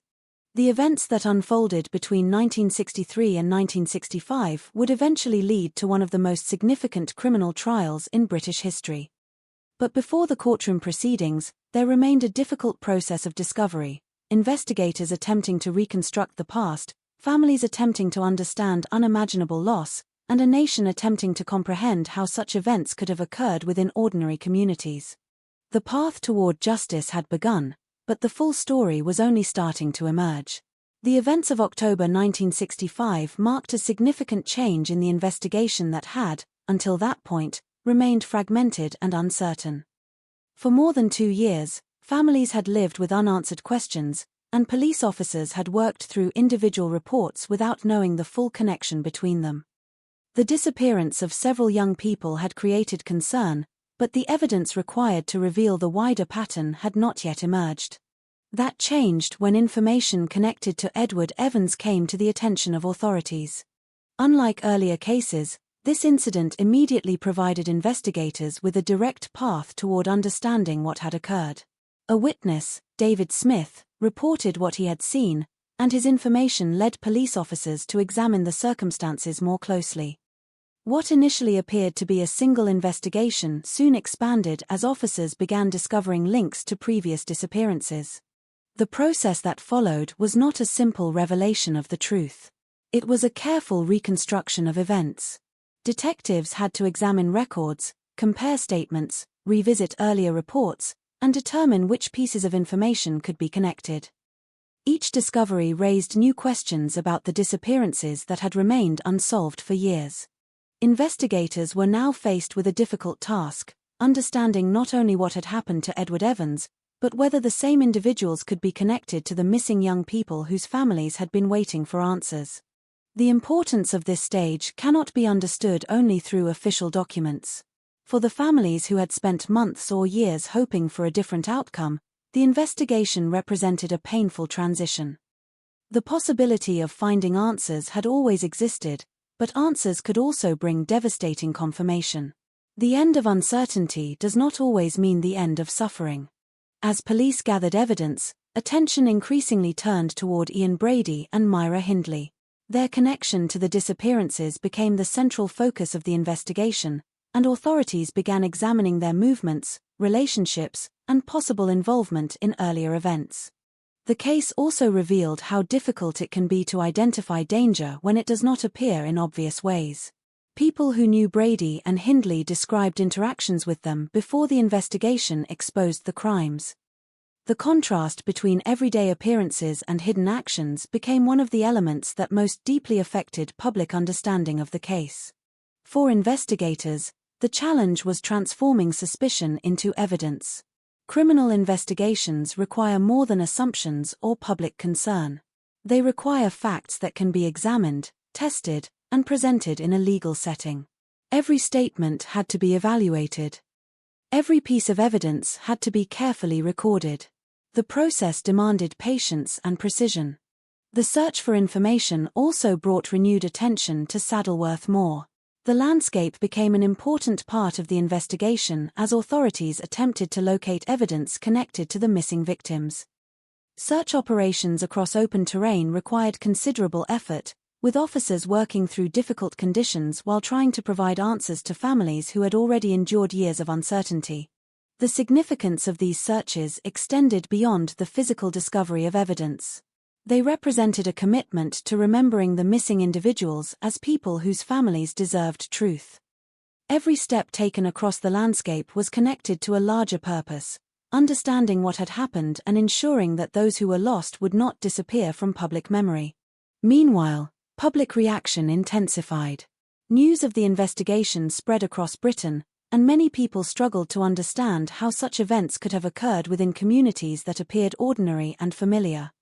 The case challenged assumptions about trust and safety, forcing society to consider uncomfortable questions about how well communities recognize hidden risks. Yet even as public attention increased, the focus remained on the work of investigators and the experiences of families seeking answers. The case was not solved through one dramatic moment alone. It developed through persistence, cooperation, and the gradual connection of information gathered over time. By the end of 1965, what had begun as a series of separate disappearances had become a major criminal investigation. The authorities now had a clearer understanding of the scale of the case, but many questions remained. They needed to establish the complete timeline, determine the full extent of responsibility, and present their findings through the justice system. For the families of the victims, the investigation represented both a painful confirmation and a long-awaited acknowledgement that their loved ones had not been forgotten. Their searches for answers had finally led to progress, but the emotional cost of learning the truth would remain with them forever. The next stage would move from investigation to accountability, as evidence gathered over the previous months began to shape the legal case that would capture national attention and become one of the defining criminal trials of 20th-century Britain. As 1965 drew to a close, the investigation into the disappearances entered a period of intense activity.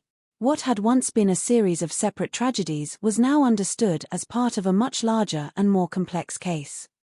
Investigators were no longer asking only what had happened to individual missing people. They were attempting to reconstruct a timeline, identify connections, and understand the full extent of events that had remained hidden for years. The discovery of evidence connected to Ian Brady and Myra Hindley changed the direction of the investigation, but it also created a responsibility of enormous importance. Police officers had to approach the case with accuracy and care. Public attention was growing rapidly, but criminal investigations cannot be guided by public emotion alone. Evidence had to be collected properly, statements had to be verified, and every conclusion had to be supported by facts that could withstand examination in court. This process required investigators to revisit the past. Old reports that had once appeared to describe isolated disappearances were reviewed again. Witness accounts were reconsidered. Timelines were compared. Details that had seemed insignificant at the time were examined in a new context. This methodical approach reflected a fundamental principle of investigative work: events that appear unrelated can sometimes reveal a pattern when viewed together. The families connected to the missing individuals followed these developments with a mixture of emotions. After years of uncertainty, they were finally receiving information about what might have happened. Yet understanding the truth brought a different kind of pain. For many families, hope had survived precisely because answers were unknown. The investigation offered clarity, but that clarity came with profound loss. The public response was also significant. Britain in the mid-1960s was not accustomed to cases receiving this level of national attention. Newspapers reported developments extensively, and many people followed the investigation closely. Conversations about safety, trust, and the protection of children became more common. The case affected not only those directly involved but also the wider understanding of crime within society. One of the reasons the case had such a lasting impact was the contrast between the ordinary setting and the seriousness of the crimes uncovered. The events had taken place within communities that many people considered familiar and secure. This challenged the assumption that danger was always obvious or easily recognized. For investigators, the case became a reminder that appearances could not replace evidence. People who seemed ordinary could not be judged solely by reputation or social interactions. Criminal responsibility had to be established through facts, not assumptions. This principle became especially important as authorities prepared the evidence that would eventually be presented in court. The investigation also highlighted the importance of cooperation. Information from witnesses, work colleagues, neighbors, and members of the public contributed to building a clearer picture. Many criminal investigations depend on individuals deciding to come forward, sometimes with information they may not initially realize is important. A small detail, when combined with other evidence, can become a crucial part of understanding events. As the investigation progressed, attention increasingly focused on the relationship between Brady and Hindley. Authorities examined how their actions, movements, and decisions connected to the disappearance of the victims. The case raised difficult questions about influence, participation, and individual responsibility, questions that would later become central during legal proceedings. However, before any courtroom judgment could be made, investigators faced the challenge of presenting a complete and reliable account. They needed to establish not only what evidence existed, but how that evidence connected to specific events. The difference between suspicion and conviction depended on this careful process. The transition from investigation to trial represented another major moment in the history of the case. The evidence collected would soon be examined publicly, witnesses would give testimony, and the justice system would determine legal responsibility. For the families of the victims, the courtroom would become another stage in a journey that had already caused unimaginable emotional suffering. Yet the investigation had already changed something important. The missing individuals who had once existed only as unanswered questions were now being recognized as part of a wider story. Their names had returned to public attention, not as forgotten cases, but as lives that mattered and families who deserved acknowledgement. The case that emerged from these events would continue to influence British society long after the trial ended. It would shape discussions about criminal investigation, public safety, and the role of media in reporting serious crimes. But before those broader consequences could be understood, the immediate question remained: how would justice respond when the full evidence was finally presented? The answer would come through one of the most closely watched criminal trials in modern British history. The discovery phase of the Moors murders investigation was not a single moment of revelation. It was a gradual process in which fragments of information, separated by time and uncertainty, began to form a clearer picture. For the families who had spent months and years waiting for answers, every new development carried enormous emotional weight. For investigators, each piece of evidence represented another step toward understanding what had happened. By late 1965, authorities had already begun to recognize that the case surrounding Edward Evans was connected to earlier disappearances. The information provided by David Smith changed the direction of the investigation and brought police attention toward Ian Brady and Myra Hindley. What followed was an extensive examination of their activities, their relationships, and the evidence that could connect them to missing young people. The investigation moved carefully because the stakes were extremely high. Police were not only attempting to establish criminal responsibility, they were also trying to provide answers to families who had been living with uncertainty for years. Every decision mattered. Every search, interview, and examination of evidence carried the responsibility of representing victims whose voices could no longer speak for themselves. As investigators reviewed information connected to Brady and Hindley, they discovered links that suggested earlier disappearances might not have been isolated incidents. The possibility that multiple missing person cases were connected transformed the investigation completely. Officers began looking back at reports from previous years, comparing details, and searching for patterns that had not been visible at the time. This was one of the most challenging aspects of the case. Investigations often develop with the information available at a particular moment. When a new discovery changes the understanding of events, authorities must return to the past and reconsider what they already know.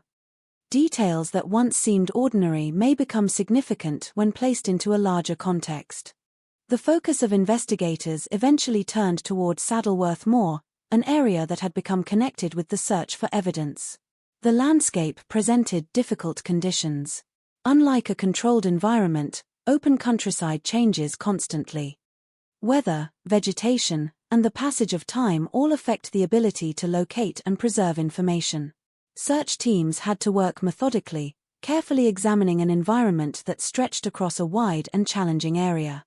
The significance of the moor extended beyond the physical search itself.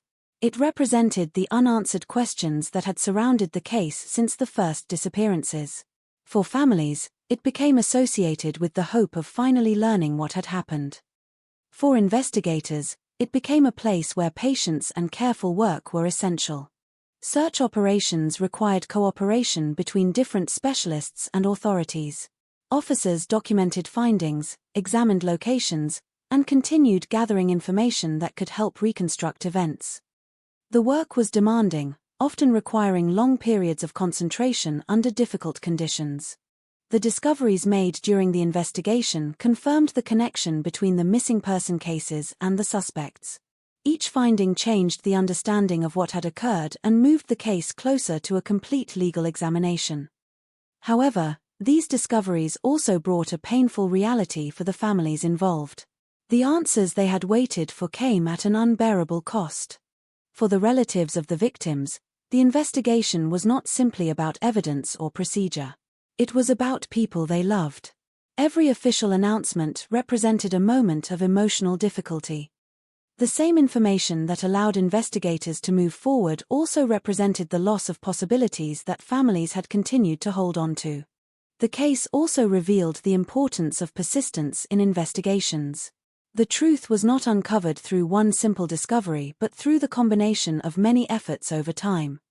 Witness cooperation, police work, examination of previous reports, and careful analysis all contributed to revealing the full picture.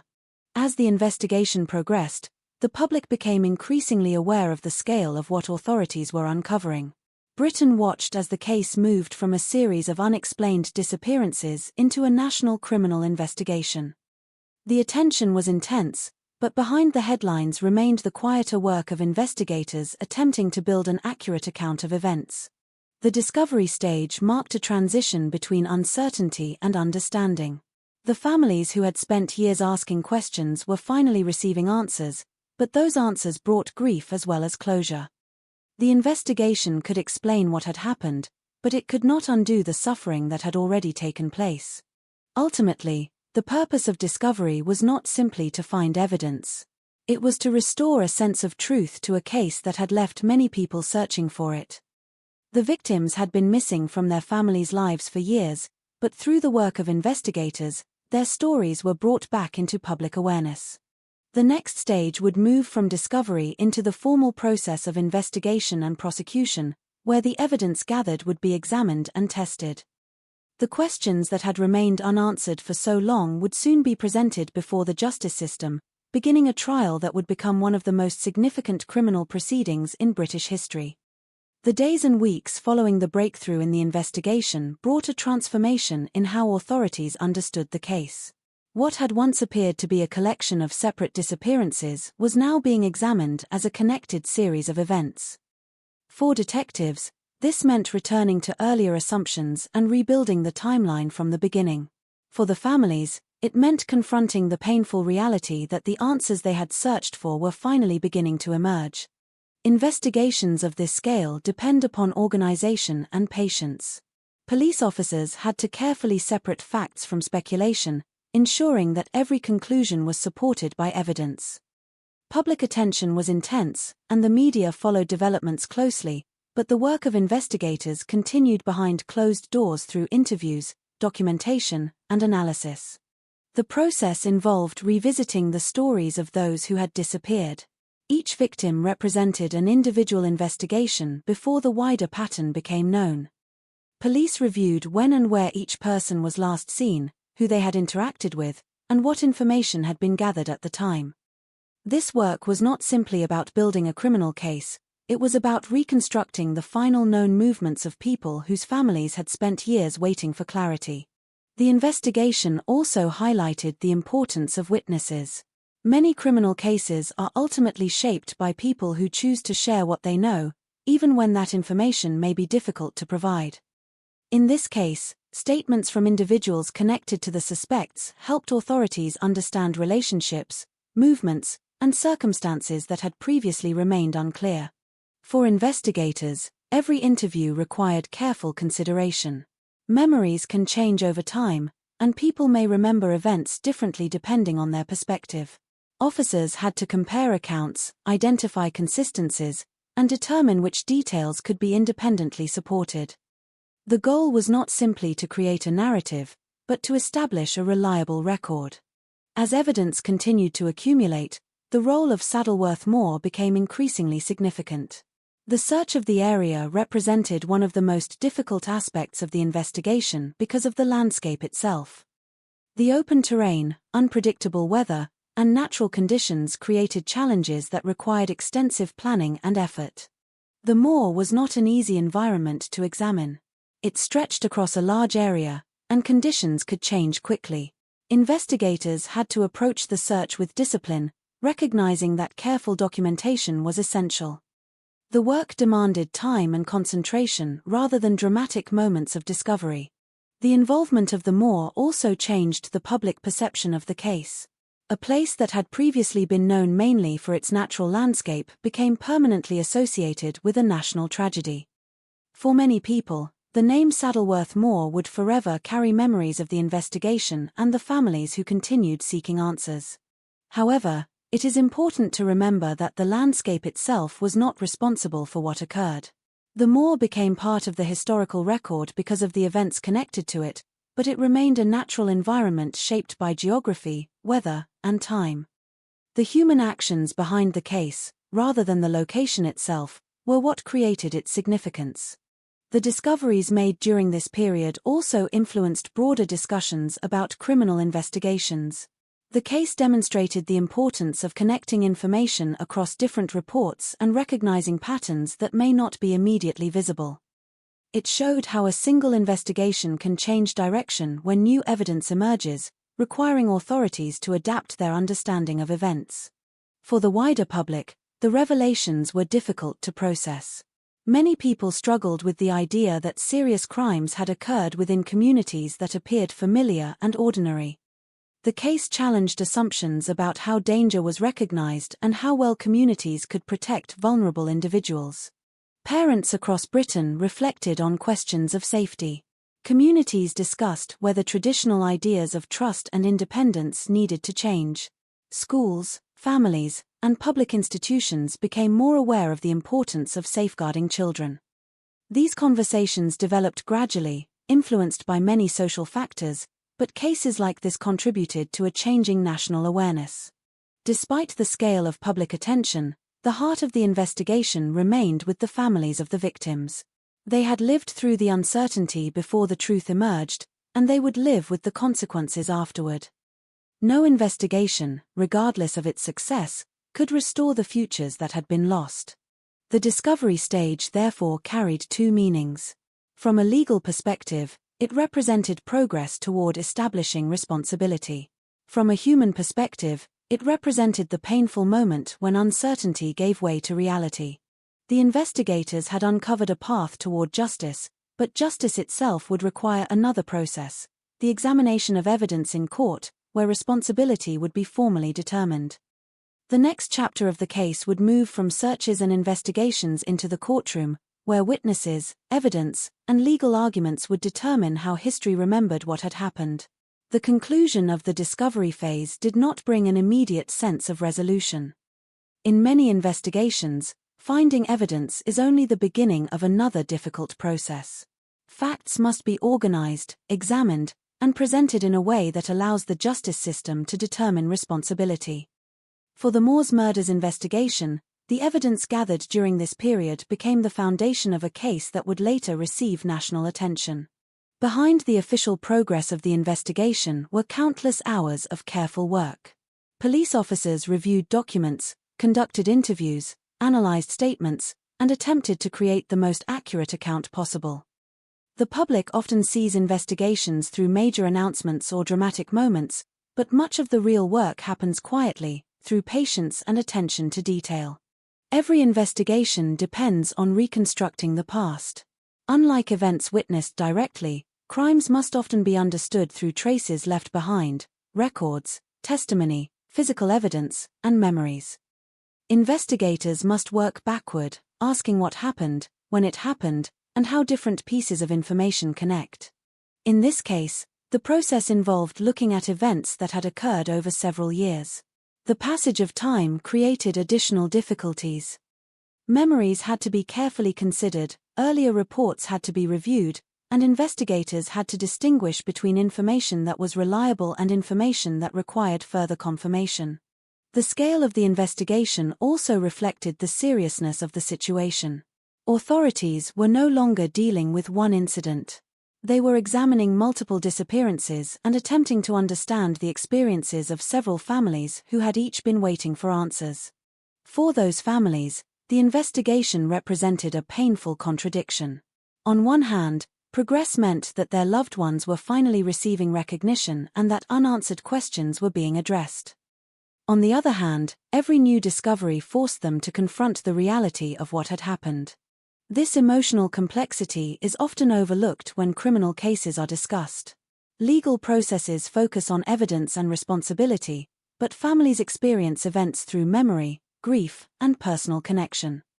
The official timeline of an investigation may be measured in dates and procedures, while personal grief exists in a much less predictable way. The case also demonstrated the importance of cooperation between investigators and the community. Information provided by individuals who came forward became an essential part of understanding events. In many investigations, people who provide information may not initially realize its importance. A conversation that appears ordinary at the time can later become a significant part of establishing the truth. As the evidence developed, the role of Ian Brady and Myra Hindley became the central focus of the investigation. Authorities examined their involvement, their movements, and the connections between them and the missing victims. The investigation moved steadily toward the point where those findings would need to be tested through the legal system. The attention surrounding the case created additional challenges. Media coverage brought public awareness, but it also created pressure. Investigators had to maintain focus despite widespread interest, ensuring that their work remained based on evidence rather than speculation. This balance between public interest and investigative responsibility remains an important consideration in major criminal cases. Society wants answers quickly, especially when vulnerable victims are involved. However, justice depends on careful procedures, accurate information, and the protection of legal rights. The discovery of evidence connected to the case also changed the way many people viewed missing person investigations. It demonstrated that unresolved disappearances should continue to receive attention even when answers are not immediately available. Time passing does not necessarily mean that a case has lost importance. The families of the victims represented the strongest reminder of this principle. Their experiences showed why investigations matter. The search for truth is not only about establishing facts for the historical record, it is also about recognizing the value of each individual life and acknowledging the impact of loss. As investigators prepared for the next stage, the focus shifted from discovering what had happened to proving it through formal legal proceedings. Evidence collected during searches and interviews would now face examination in court. Witnesses would provide testimony. Lawyers would challenge and analyze the information. A judge and jury would determine the outcome.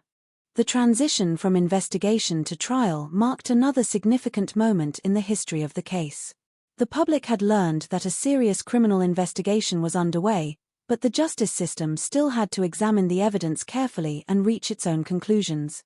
The discovery phase had answered some questions, but it had also revealed the depth of the tragedy. It showed that behind every missing person report was a family searching for answers, behind every piece of evidence was a human story, and behind every legal decision was the responsibility to seek justice fairly. The next stage would bring the case into the courtroom, where the evidence gathered over months of investigation would be presented, examined, and debated. It would become a trial that captured the attention of Britain and would remain one of the most significant legal proceedings of the 20th century. The investigation into the Moors murders entered a new and demanding stage once authorities had established that several disappearances were connected. The challenge was no longer simply finding out what had happened in individual cases. Detectives now had to reconstruct an entire sequence of events, examine the roles of those involved, and build a legal case based on evidence strong enough to withstand scrutiny. For investigators, this meant returning to the beginning. The first missing person reports had been handled in the context of the information available at the time. Each disappearance had its own circumstances, its own witnesses, and its own uncertainties. Now, with new evidence emerging, detectives had to review those earlier cases through a different perspective. They had to ask questions that had not been possible to ask before. Were these incidents connected? Had important details been overlooked? Could separate pieces of information reveal a larger pattern? This process required discipline and caution. A criminal investigation cannot rely on hindsight alone. Investigators had to avoid assuming that every unexplained detail was connected. Each conclusion needed support. Each statement needed examination. Each piece of evidence needed to be evaluated within the wider context of the case. The investigation focused increasingly on Ian Brady and Myra Hindley. Their relationship, movements, and connections to the victims became central areas of examination. Authorities studied their backgrounds, interviewed people who had interacted with them, and gathered information that could help explain how the events had unfolded. One of the most difficult questions facing investigators was understanding how the crimes had remained hidden for so long. The case challenged assumptions about how dangerous behavior is recognized. People often expect serious wrongdoing to be obvious, but history has shown that appearances can be misleading. Investigators had to examine not only actions but also circumstances, opportunities, and relationships. The investigation also relied heavily on witness accounts. People who had encountered Brady and Hindley provided information about their behavior and activities. Some witnesses described events they had considered ordinary at the time but later understood differently after the investigation developed. This is a common feature of complex investigations. Context changes meaning. A conversation, a meeting, or a small observation may appear insignificant until new evidence provides a different perspective. Investigators must therefore carefully separate memory, interpretation, and fact. The work was also shaped by the need to understand the timeline. Establishing when events occurred was essential. Detectives had to compare witness statements with known movements and available records. Creating a reliable chronology allowed them to determine what could be proven and what remained uncertain. The investigation involved many people working behind the scenes. Police officers, forensic specialists, legal professionals, and other experts each contributed different forms of knowledge. Large investigations are rarely solved by one individual. They develop through cooperation between people with different responsibilities and skills. Public attention created another challenge.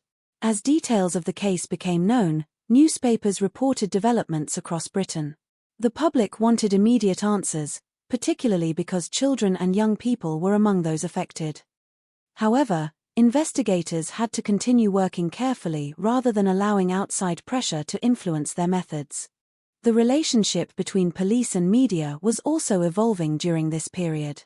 Modern systems of communication and investigative technology did not exist, meaning newspapers played a significant role in informing the public. At the same time, widespread coverage could create difficulties by increasing speculation and emotional reactions. For the families of the victims, the investigation remained deeply personal. While police focused on evidence and legal procedures, families lived with memories and loss. Every new discovery brought them closer to understanding the truth, but it also forced them to confront painful realities. The search for answers was especially significant for the family of Keith Bennett. Because his remains were never recovered, his case remained a continuing source of uncertainty. The absence of complete answers demonstrated that even major investigations can leave unresolved questions. The investigation into the Moores murders also became an example of how criminal cases can influence future practices. The difficulties faced by authorities encouraged discussion about how missing person cases should be managed, how information should be shared, and how investigations involving vulnerable victims could be improved. Yet at the center of all these procedures remained the same fundamental purpose: finding the truth about what happened to those who disappeared. By early 1966, investigators had assembled enough evidence to move toward formal legal action.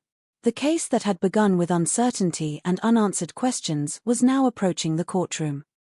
The evidence collected would soon be examined publicly, and the responsibility of determining guilt would move from investigators to the justice system. The investigation had uncovered the connections between the disappearances, but the next challenge would be proving those connections beyond doubt. The courtroom would become the place where evidence, testimony, and legal arguments would determine the official record of one of Britain's most significant criminal cases. As the investigation continued into early 1966, the work of detectives moved from discovery toward preparation for prosecution. The evidence gathered over the previous months needed to be organized into a clear and legally sound case. Investigators had uncovered connections between events that had once appeared separate, but proving those connections required careful preparation. A criminal investigation is not simply a search for answers. It is also a process of establishing facts that can be tested. Every statement, every document, and every piece of evidence must be examined with the understanding that it will later be challenged in court. The work carried out during this period was therefore focused not only on what investigators believed had happened, but on what they could demonstrate through reliable evidence. The case against Ian Brady and Myra Hindley developed through a combination of witness accounts, investigative findings, and evidence collected during searches. Each element contributed to a broader picture. No single piece of information existed in isolation. Rather, investigators worked to show how different facts connected with one another. The role of witnesses became particularly important. People who had interacted with the suspects provided accounts that helped investigators understand their behavior, relationships, and movements. Some information came from individuals who had not previously considered their experiences significant. Only after the wider investigation developed did certain memories gain importance. This process required careful handling. Witness testimony can be powerful, but it must also be examined closely. Investigators and legal professionals must consider questions such as when an event occurred, how clearly it was remembered, and whether other evidence supports the account. The goal is to build a case based on verified information rather than assumptions. As preparations continued, investigators also worked to establish the identities of the victims connected to the case. This was a crucial responsibility because each missing person represented an individual family seeking recognition and answers. Confirming the circumstances surrounding each victim was not merely a legal requirement, it was also an essential part of acknowledging the lives that had been lost. The investigation revealed the devastating scale of the case. What had initially been a series of individual disappearances was now understood as a connected tragedy involving multiple families. The realization affected not only those directly involved but also the wider public, many of whom struggled to comprehend how such events could have occurred. The media continued to follow developments closely. Newspapers across Britain reported on the investigation, and public interest grew as more information became available. The case became a national discussion, raising difficult questions about trust, community awareness, and the ability of society to recognize hidden danger. However, behind the headlines was a more complex reality. Investigators were still required to follow legal procedures. Public opinion could not determine the outcome. The evidence had to be presented through the proper channels, and guilt had to be established according to the standards of the court. This distinction is an important part of understanding major criminal cases. The public may form opinions based on available information, but the justice system operates through examination and proof. Investigators gather evidence, courts evaluate it. The preparation for trial also involved reconstructing the timeline of events. Creating a clear sequence allowed prosecutors to explain how the evidence connected. This required reviewing dates, locations, witness statements, and other information gathered throughout the investigation. For the families of the victims, the approaching trial represented another emotional stage.